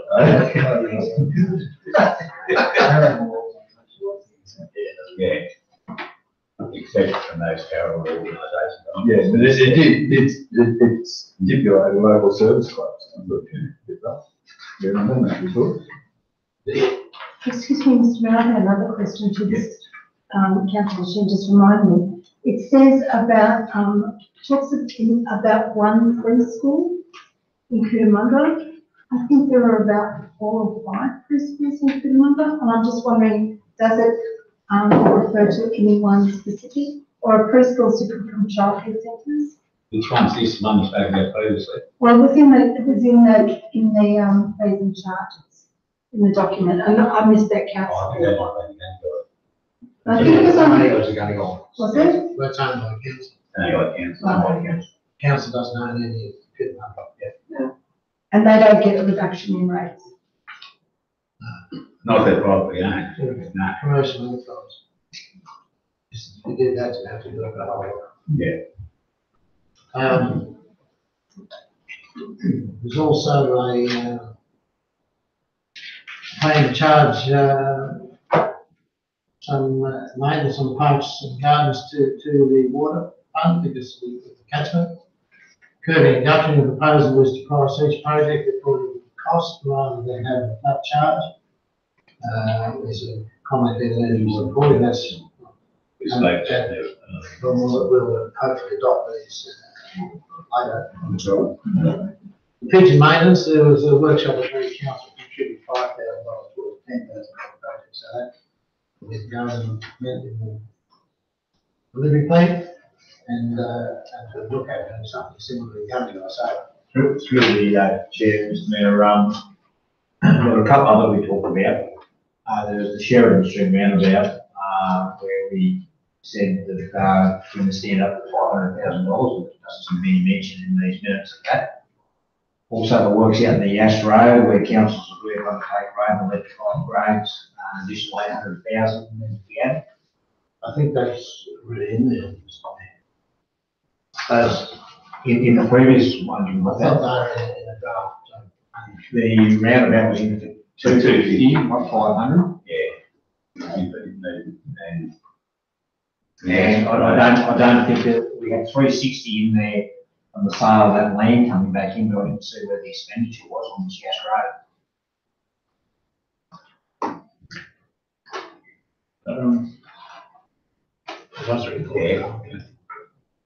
Just another anomaly that I've picked up since your workshop too, sorry, that asbestos loads, we've got 100 kilos, should that be 1,000 kilos a tonne? Because the fee is like asbestos loads 100 kilos, $450. And then asbestos loads up to 100 kilos, 51. Well, I'd be taking a few loads at 999 kilos. So I assume the 100 kilos up the top is a tonne. That one's done. Yes.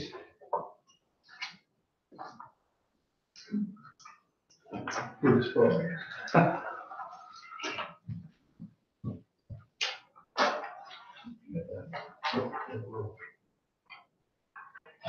As I've said many times, the operational plan can be changed at any time. A legal requirement to adopt an operational plan to fix your loads and so we can, we need to include all of those items in the operational plan.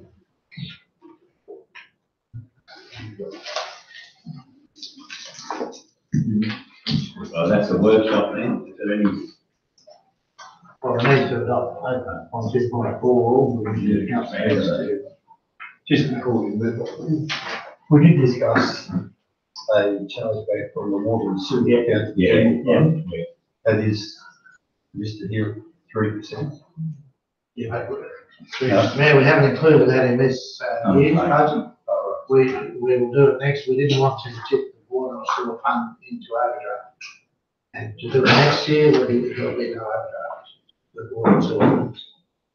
That's why we didn't implement it this year. We didn't want to throw them into deficit. What happens if the state government come and grab it in the next 12 months? Oh, the commitment's still there. I mean, we've built the philosophy in place. I don't think that's not a good scheme. Government implemented. Who knows? I mean, who knows whether it would anyway? Talking hypothetically.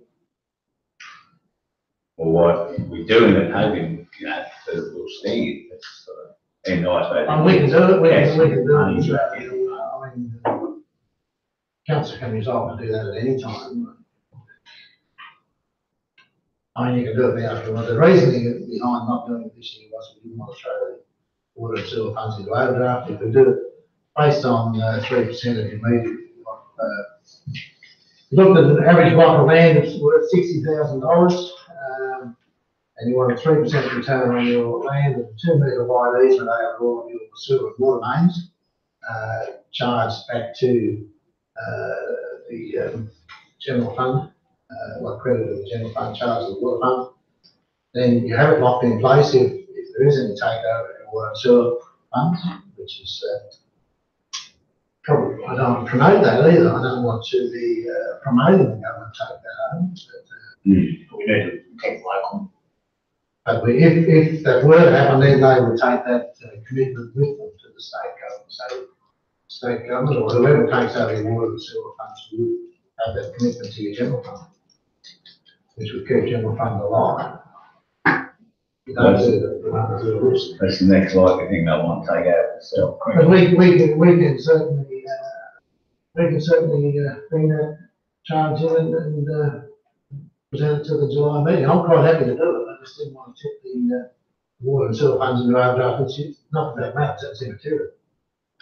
We can do it. Can I suggest after you look at draft asset management plans, you look at the liabilities and all that, then you're probably in a better position to make a decision about it. Yeah, but I'm happy. The sooner the better. So that's the reason. I'd like to see it in place before. But we'll certainly look at it. But that's not going to affect the legality of what we do. Yes, mate. This is just for clarity for us all. Is the general manager in a position then to just quickly itemise those things that we're adopting tonight, that are changes in the original operational? I thought I just did. There is no document. No, but quickly, tightly. Just so we know what we're doing. Thank you. Art centre, cemeteries, please. Yeah, sure, the synergy, please. So with those changes, basically what Councillor Bowden's asking, what is the impact, what's our result? Those changes. We'll have to factor those in and do So we don't know. no. I mean, we've got the swimming pool piece to use as well. With respect, that wasn't what I was asking. No. It's just, but. Well, Just to the alterations to the draft management plan, but the cemetery fees, principal fees, good money may reduce by 20%. The increase in dummy over 20%. $50,000 in there for the art centre. The charge in the stadium is $40 an hour instead of must be 3x. We don't want 3x as the waste depots going to cost us. The internal charge to water from parks and gardens, which would be water and sewer. Funds. We can bring that in, that would be certainly additional revenue to the general fund. With the consolidated accounts, it makes no difference. The pigeon maintenance was $5,000. And we've got two issues, the funding for the roundabout, which will have to come out of the short term, and have to come out of R2R, some government funding, it's the government route. The Astro roadworks, hopefully will be covered by a grant. If not, it's going to have to come out of a land development account to be recouped through development. And curb and guttering will be priced set each job. That's not a monetary thing in the budget. They're the monetary things that will be affected. There'll be a review in September, first review. And that's probably the best time for council to make any alterations to the budget of the council. To say this is a legal exercise to adopt something to fix the rates, which have to be fixed before the first of July.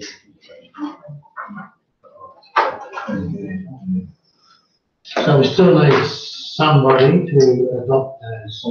Mr. Mayor, I just, in relation to recommendations, I'm actually, I know we have to approve budgets to,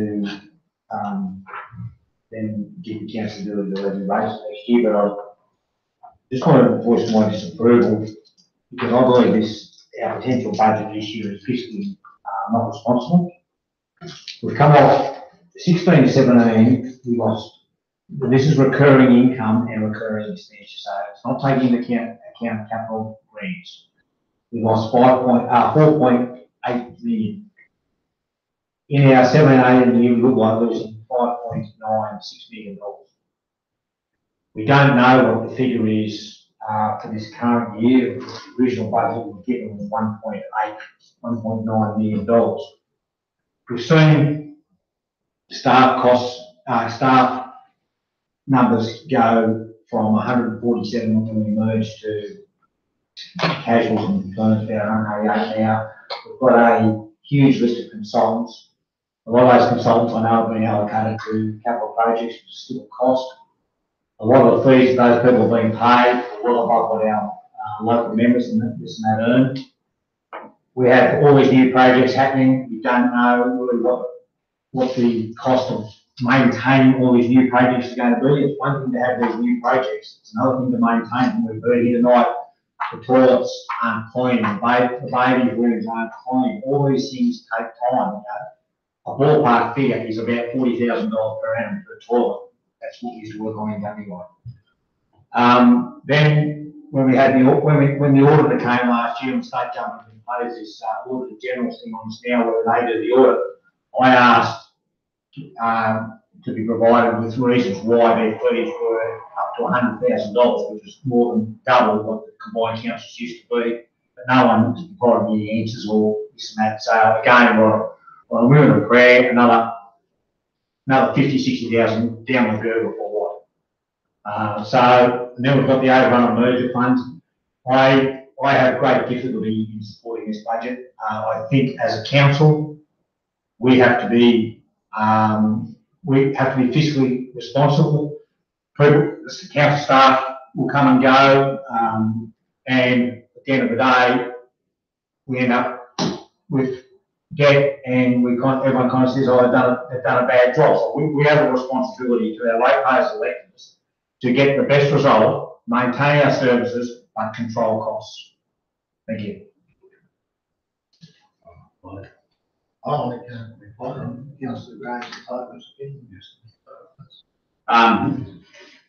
Yeah, look, going back to budgets, I know on council, it's probably done a bit different. You know, we did have a lot of the input into it. Also, whether you can or you can't deal with the operational issues they keep talking to you about. I know leading into it, we had a lot of discussion. You know, to me, it's been a fairly rushed process. You know, we only had the budget meeting last week, and you know, we're just getting this report handed to us tonight. And it's pretty hard to take it all in, sit down, and try and work things out. I will say, previously, whether it's the setup that we're going through, the merger process, and it's causing us, you know, we sort of did have something put to us earlier, so that we could, you know, study earlier, you know, get into it, and yeah, I will. I know the importance of passing the budget is the rates, and we can't do anything about the rates anyway with the merger process, they're locked in for the 4 years.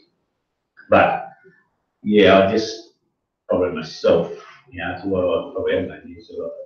But I'm not saying it's not the process we're going through that's caused, you know, it certainly maybe that, just feel we've been rushed. But,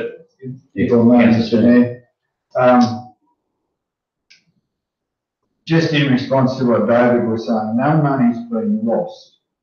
It's being spent, and it's where it's being spent and how it's being spent that we can feel some concern about. But we have a finite amount of money, even post-merger. The merger funding that was allowed for the merger was tagged to be spent on implementing this merger. We have no control over that. That's government has given us that. They've given us the sweetener, which has bound up a lot of operational staff, facilities as well, and there's a cost in that, which hurts our operational budget. At the end of the day, we have that finite amount of funds. It's entrusted to the GM and the staff. We can say what we want and how we want it spent, but it doesn't change that finite amount of funds. And at the end of the day, it comes down to the responsibility of our GM and our staff, what the budget actually ends up like. That's just my comment. Through the chair, we are presented with a budget with a deficit, but we are also presented with a long-term financial plan which shows us in 2021-2 back in surplus. The issue here and now is, as Councillor Sheehan's made aware, there has been lots of cost incurred. Maybe some of it shouldn't have been as hefty as it is, but it's been done and spent. I do believe our long-term financial position, as reported here, will put us back in surplus in the next 3 or 4 years. No, that's what it shows. Through the chair, you must admit, Councillor, that the reason we go into a financial surplus for 3 or 4 years is we're going to implement the $1.5 million on water and sewer to come in, plus 5.5% special rate rises over and above what's normally allowed, which I personally find totally unacceptable. That's the only reason we get back into service. So the ratepayers are going to be up for an extra third in rates right across the whole tribe after 4 years. Are they going to be happy with that? Possibly not, but in respect, through the chair, here, through Gundagai ratepayers were increased by some 25% not so many years back. They handled it, they moved with it. Gundagai ratepayers had a 14% rate rise to do a Pacific project, and in the long-term plan after that Main Street is paid back, that was going to be a rate reduction. If I may, all due respect, David, but we have the choice. It's the community's choice in the end, ultimately. Do we charge more or do we cut services? Either way, they're not happy. So it's that fine line that we have to draw with surplus or deficit, somewhere in the middle, and it has to be the community at the end that has to be satisfied with the service level that they're provided with and the debt that they're burdened with.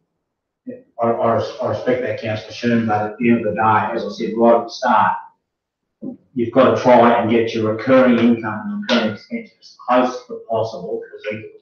Because if you start to go into negative, it accumulates. And that's the point that most people seem to miss.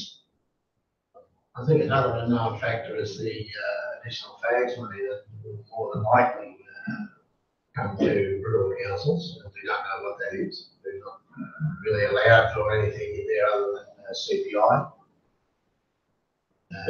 They're probably sort of, yeah, well, they sort of class bonus type things. Oh, tags was a bonus, but it's now an essential part of it. Oh, yeah, no, but I mean, what are we going to get, you know, increase in fags? I think fags will be there. Through the chair, just after going through that whole Fit for the Future process and all those criteria we had to meet, yeah, the importance of recurring income was so important. Yeah, and so grabbing in some extra fags may become, sure, it's a bonus, but I mean, it doesn't meet the criteria of what was classified as what you had to meet in those 7 criteria. Well, the fags was allowable. Yeah. I mean, you're just calling. Yeah, I'm just putting a bit more of a positive spin on them. I mean, you can look to see the worst case scenario. I mean, and the thing about the budget is, through Mr. Mayor, you've got to review it regularly. I mean, you have 40 budget reviews, you can review it each month if you want to.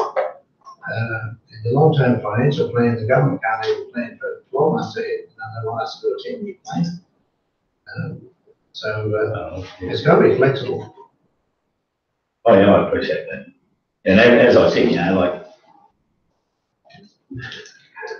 probably the situation we're in, they only come together as council last September, it's 10 months or whatever now, but just, we need to really work together.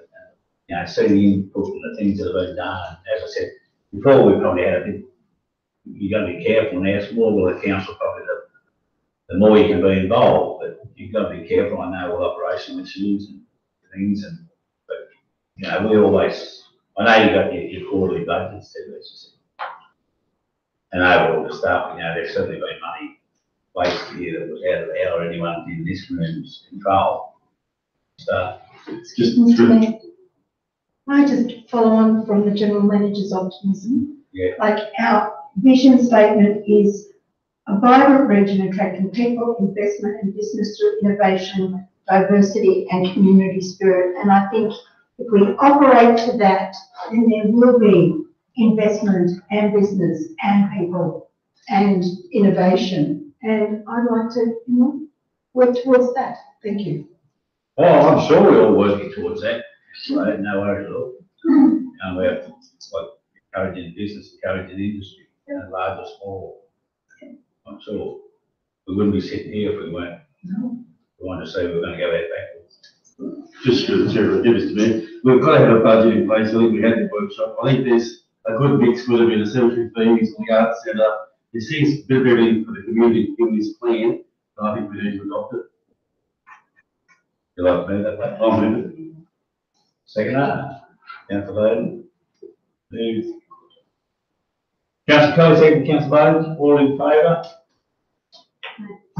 Councillor Daniel, all.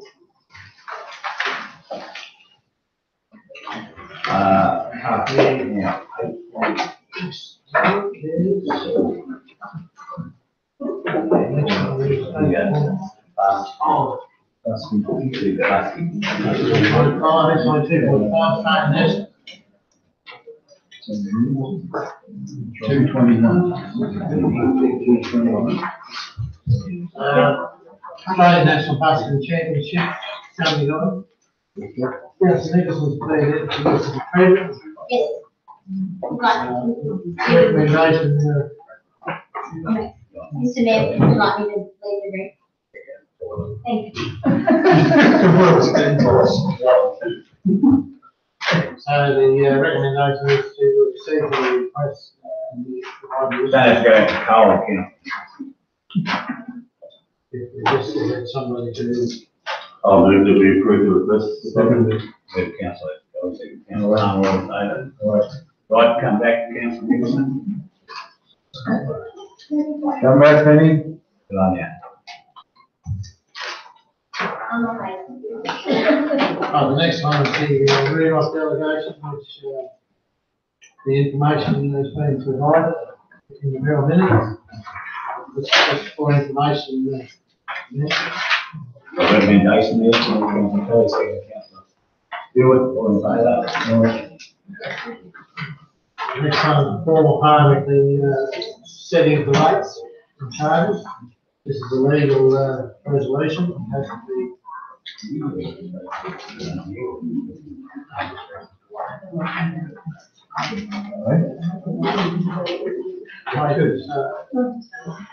Article 226 to 242. subject to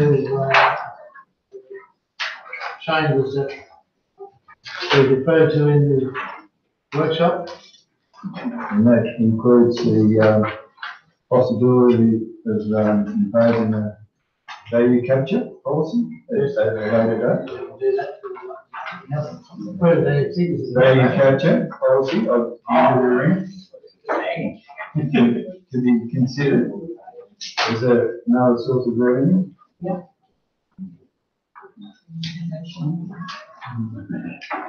Someone like to move?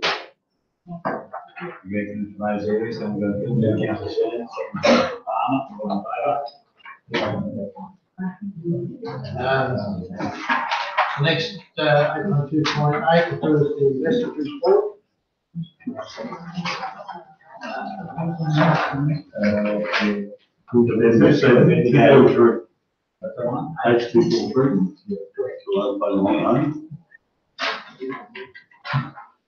Maybe go back, we've got some there. Yep.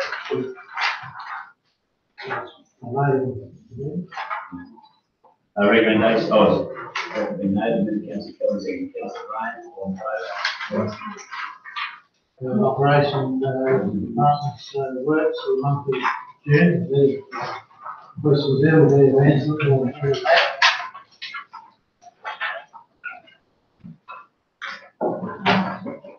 Two, four, eight.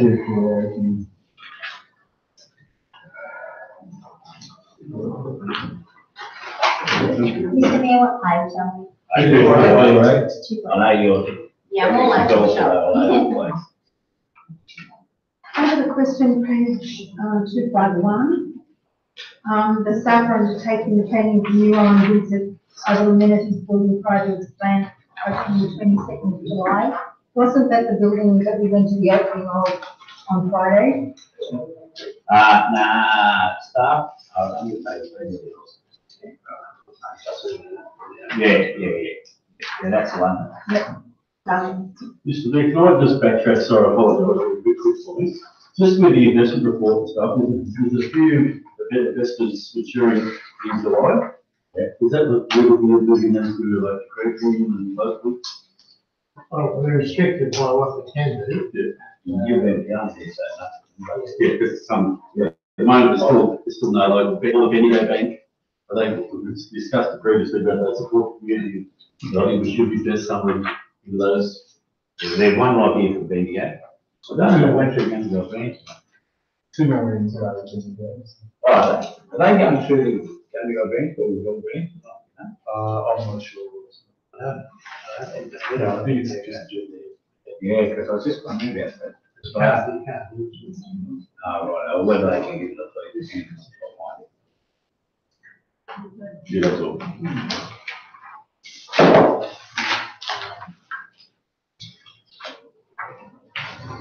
Speaking of taking since the HIH mark on everybody to break as to how much money you have in these institutions and that sort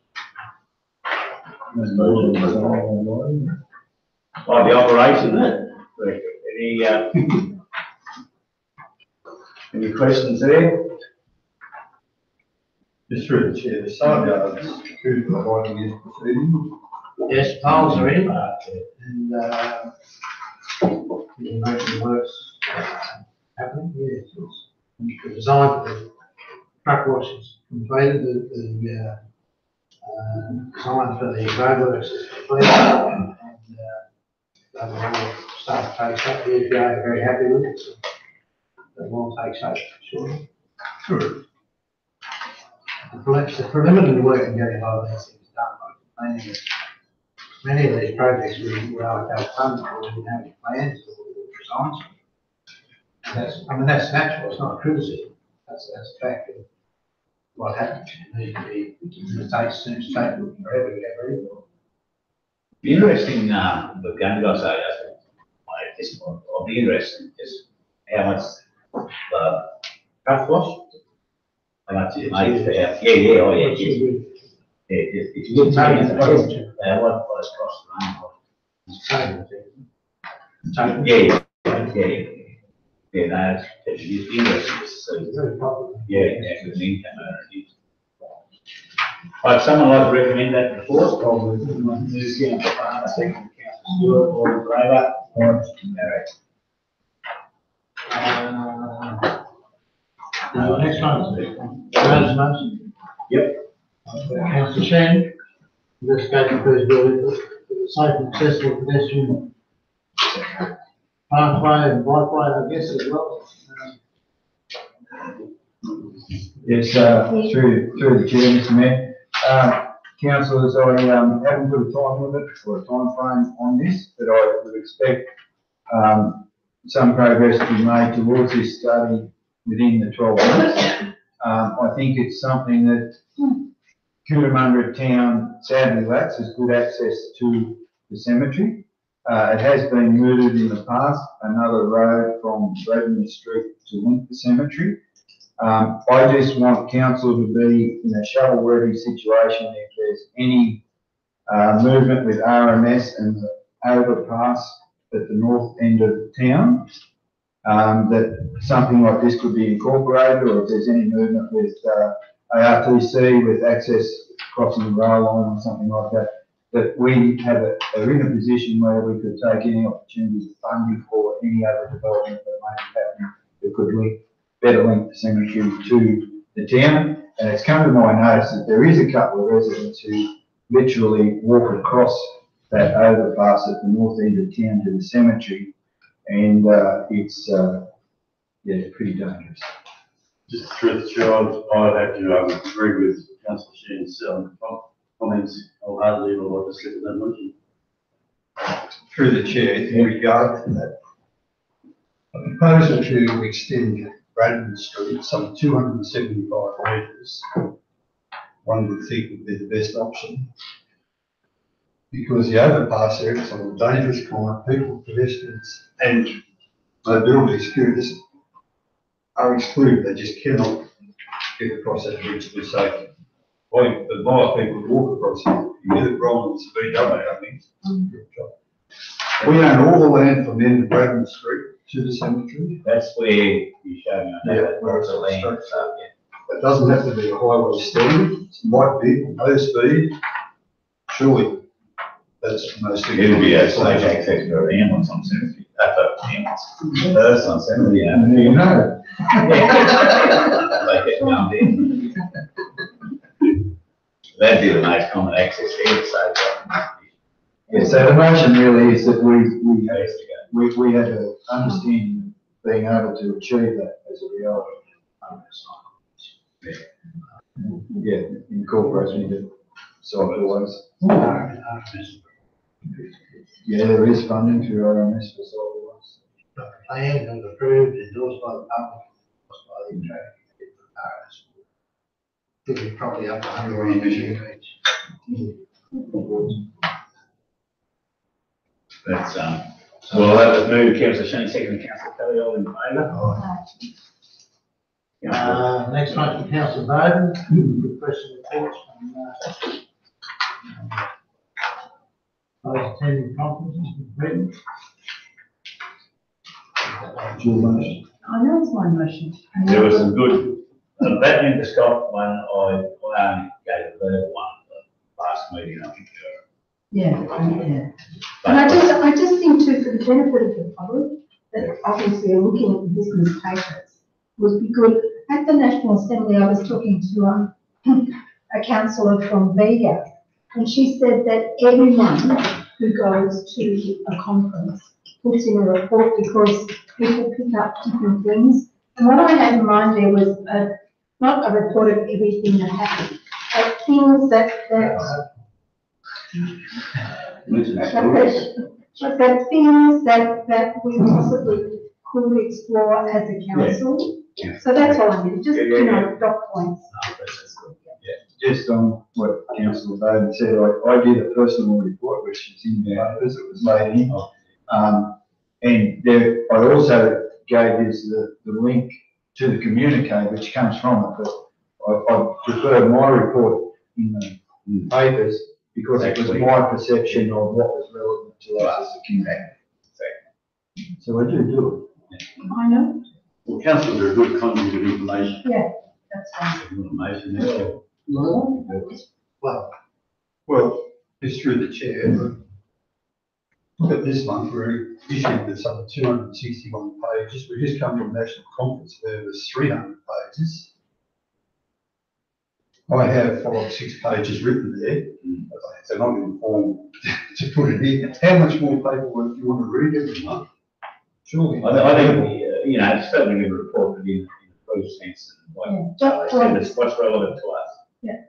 And so with the National Assembly, like, the mayor was there, the general manager was there, Councillor Stewart and I were there on day one. It would be interesting to see what things we got out of it, just, And then Councillor Palmer took over on the following day, and you raved about it, Councillor Palmer. It was interesting. Yeah, and I loved it. There was some good speakers like that Indian girl on the waist. Yeah. Micro factories, yep. Yeah, and there were some that I thought didn't really relate to us. Don't Really report sitting to there us. 2 hours. Yeah. But still, that's happens in every conference. Something like that.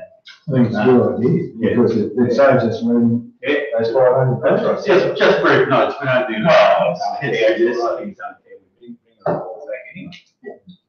To the council and to the public to see subsidised. Yeah, that's right. So I moved that. Move councillor Bowden, seconded Nicholson. councillor Stewart. Oh, Nicholson. Councillor Stewart, all in favour? No. Geez, I don't got used this night. Next one is another councillor Bowden's, council encourage your community informed in public events. Hopefully invite councillors to attend. Yeah, now that came out of a gig that Penny and I went to, helping a graduate at Brungle, which we just went to independently. We saw each other there. I went with my 4-year-old granddaughter. Penny went with her mum. It was a brilliant day. And I think to go to stuff like that, and that's just an example, there was another art exhibition fundraiser that I went to the local artists were exhibiting. Yeah. And it just gives you the opportunity to meet with the public.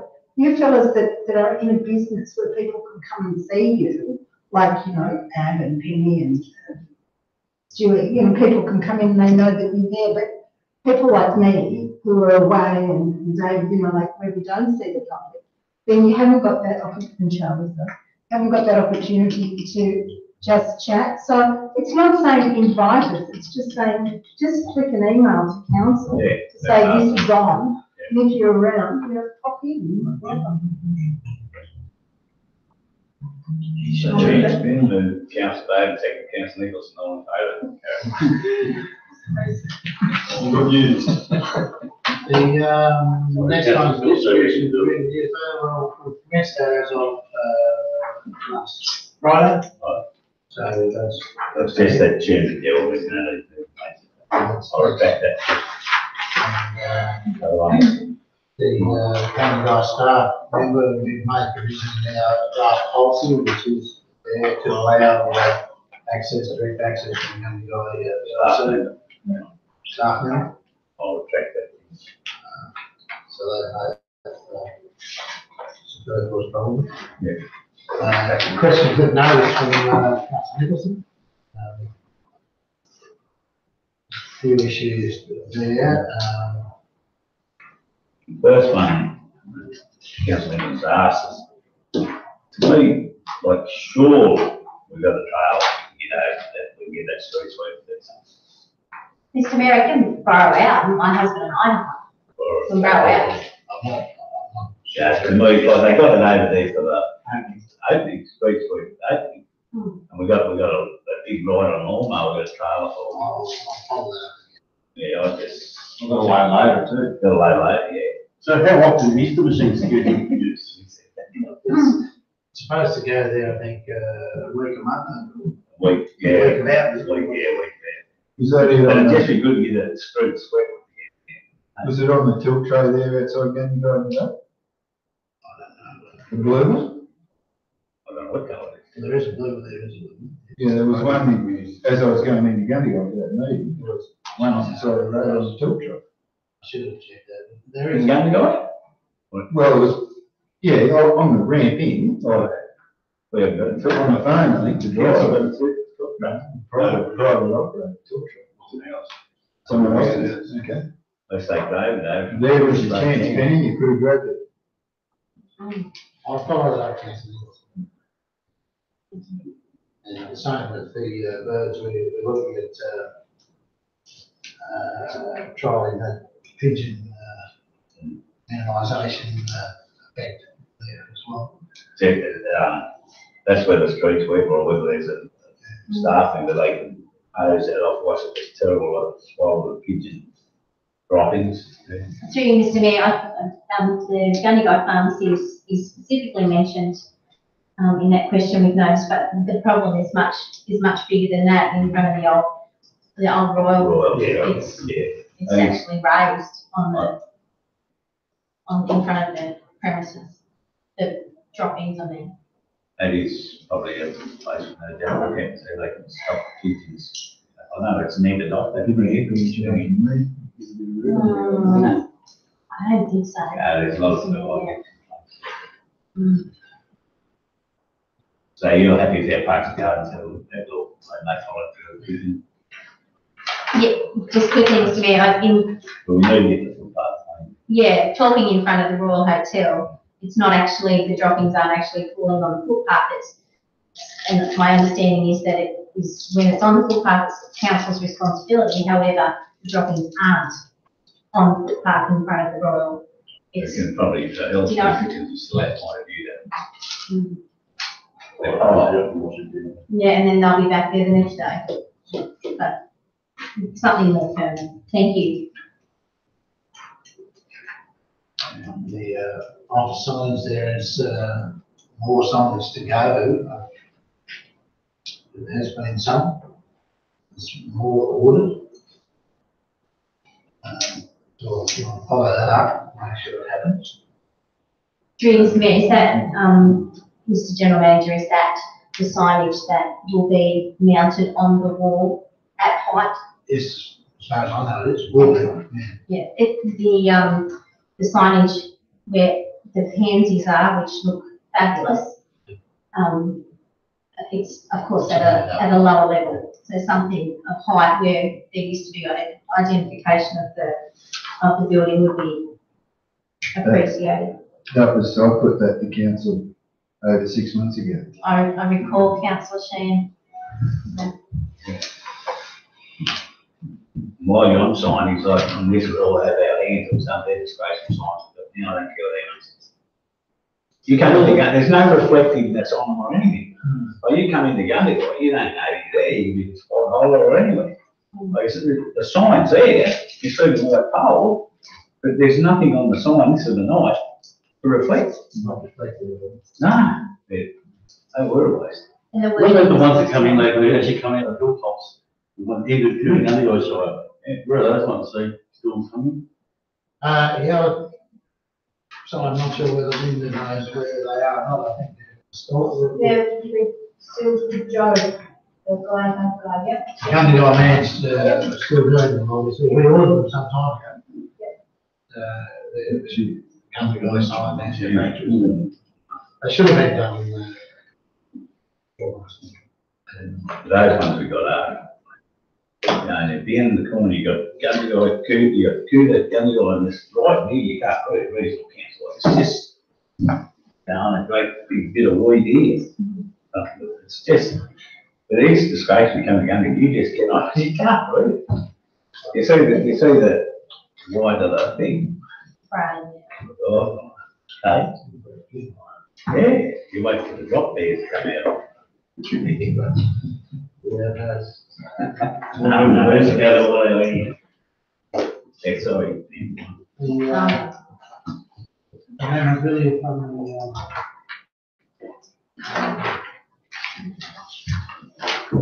all of the memorabilia are carefully catalogued and stored until the refurbishments of the strategic in place according to where council wants. Very interesting one. Mr. Mayor, just a point to also remember that it has been raised previously also that the Australia Day recipients that be relocated to somewhere that's visibly noticeable for the public instead of in a chamber. Yeah, Just on that, I don't think, ex-councillor White mentioned Merrill Chain for, as far as I know, it had. Sorry? Merrill Chain, good man, have you ever had one? I don't think so. Yes, it's up at the Heritage, sorry. Yeah. It's up at the Heritage Centre. Been there sometime. Last week, there's a box of stuff up there, a lot of stuff. And we unpacked it, we thought, sorry. But That's all right. No. we wrapped it all up, we put it back in the box. At least we know where to look after it, yeah. And the display case. I won't be needing to put that The phone system is at the moment, we're looking at. We're not entirely satisfied with the internal mechanisms of the phones. Yeah, they're under review. I think that would be a good idea, by the way. If you do want to go to the, you press Cooter one, go to two, yeah, just say, the first note here, and then get on to someone there and say, it's Bill there, just get that off, and it's not hard, and just phone call. You want. Well, And Gary got Bill one to make it before, they know the dollar number, of anything, what you can do. And then, Mr. Mayor, if you didn't select that option, it automatically goes to the operator. If I, for example, wanted to speak with Bill in the Gundagai office, so. Well, I think it's a good idea, you know, like ordinary reports, Mr. 8.2, the Cootamundra-Gundagai Libraries report, page 3 of 10.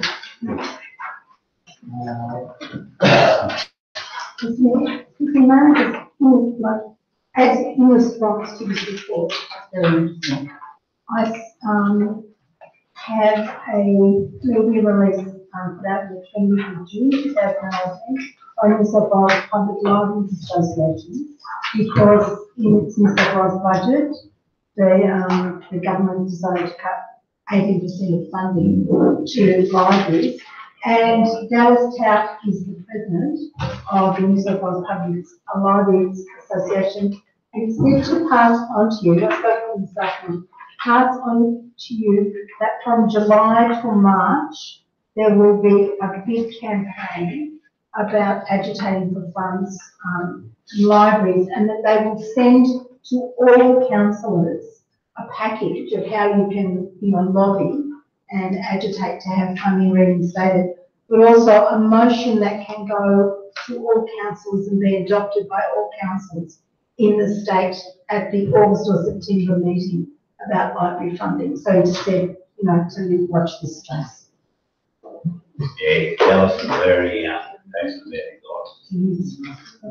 I've got a recommendation that the board be made, councillor, second councillor Stewart, all in favour.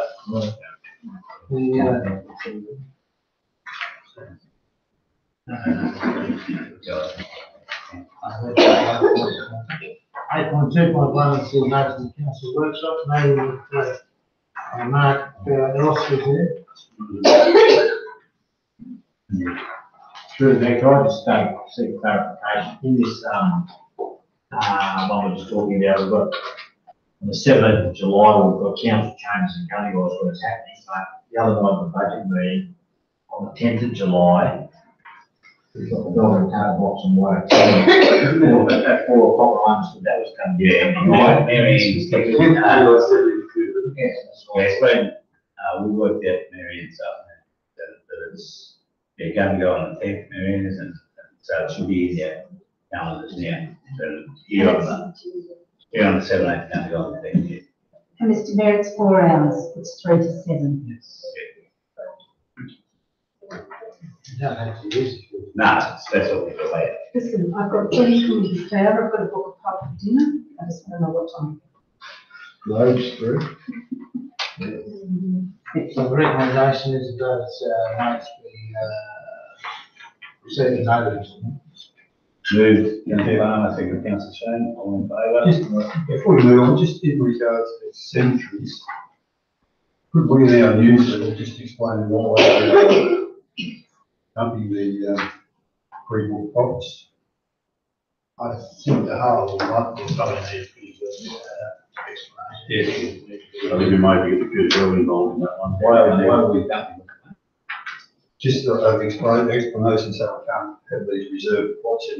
Well, you get a report. Yeah. You get a report for, Well, we haven't actually decided. no, you get a report to show why this would happen.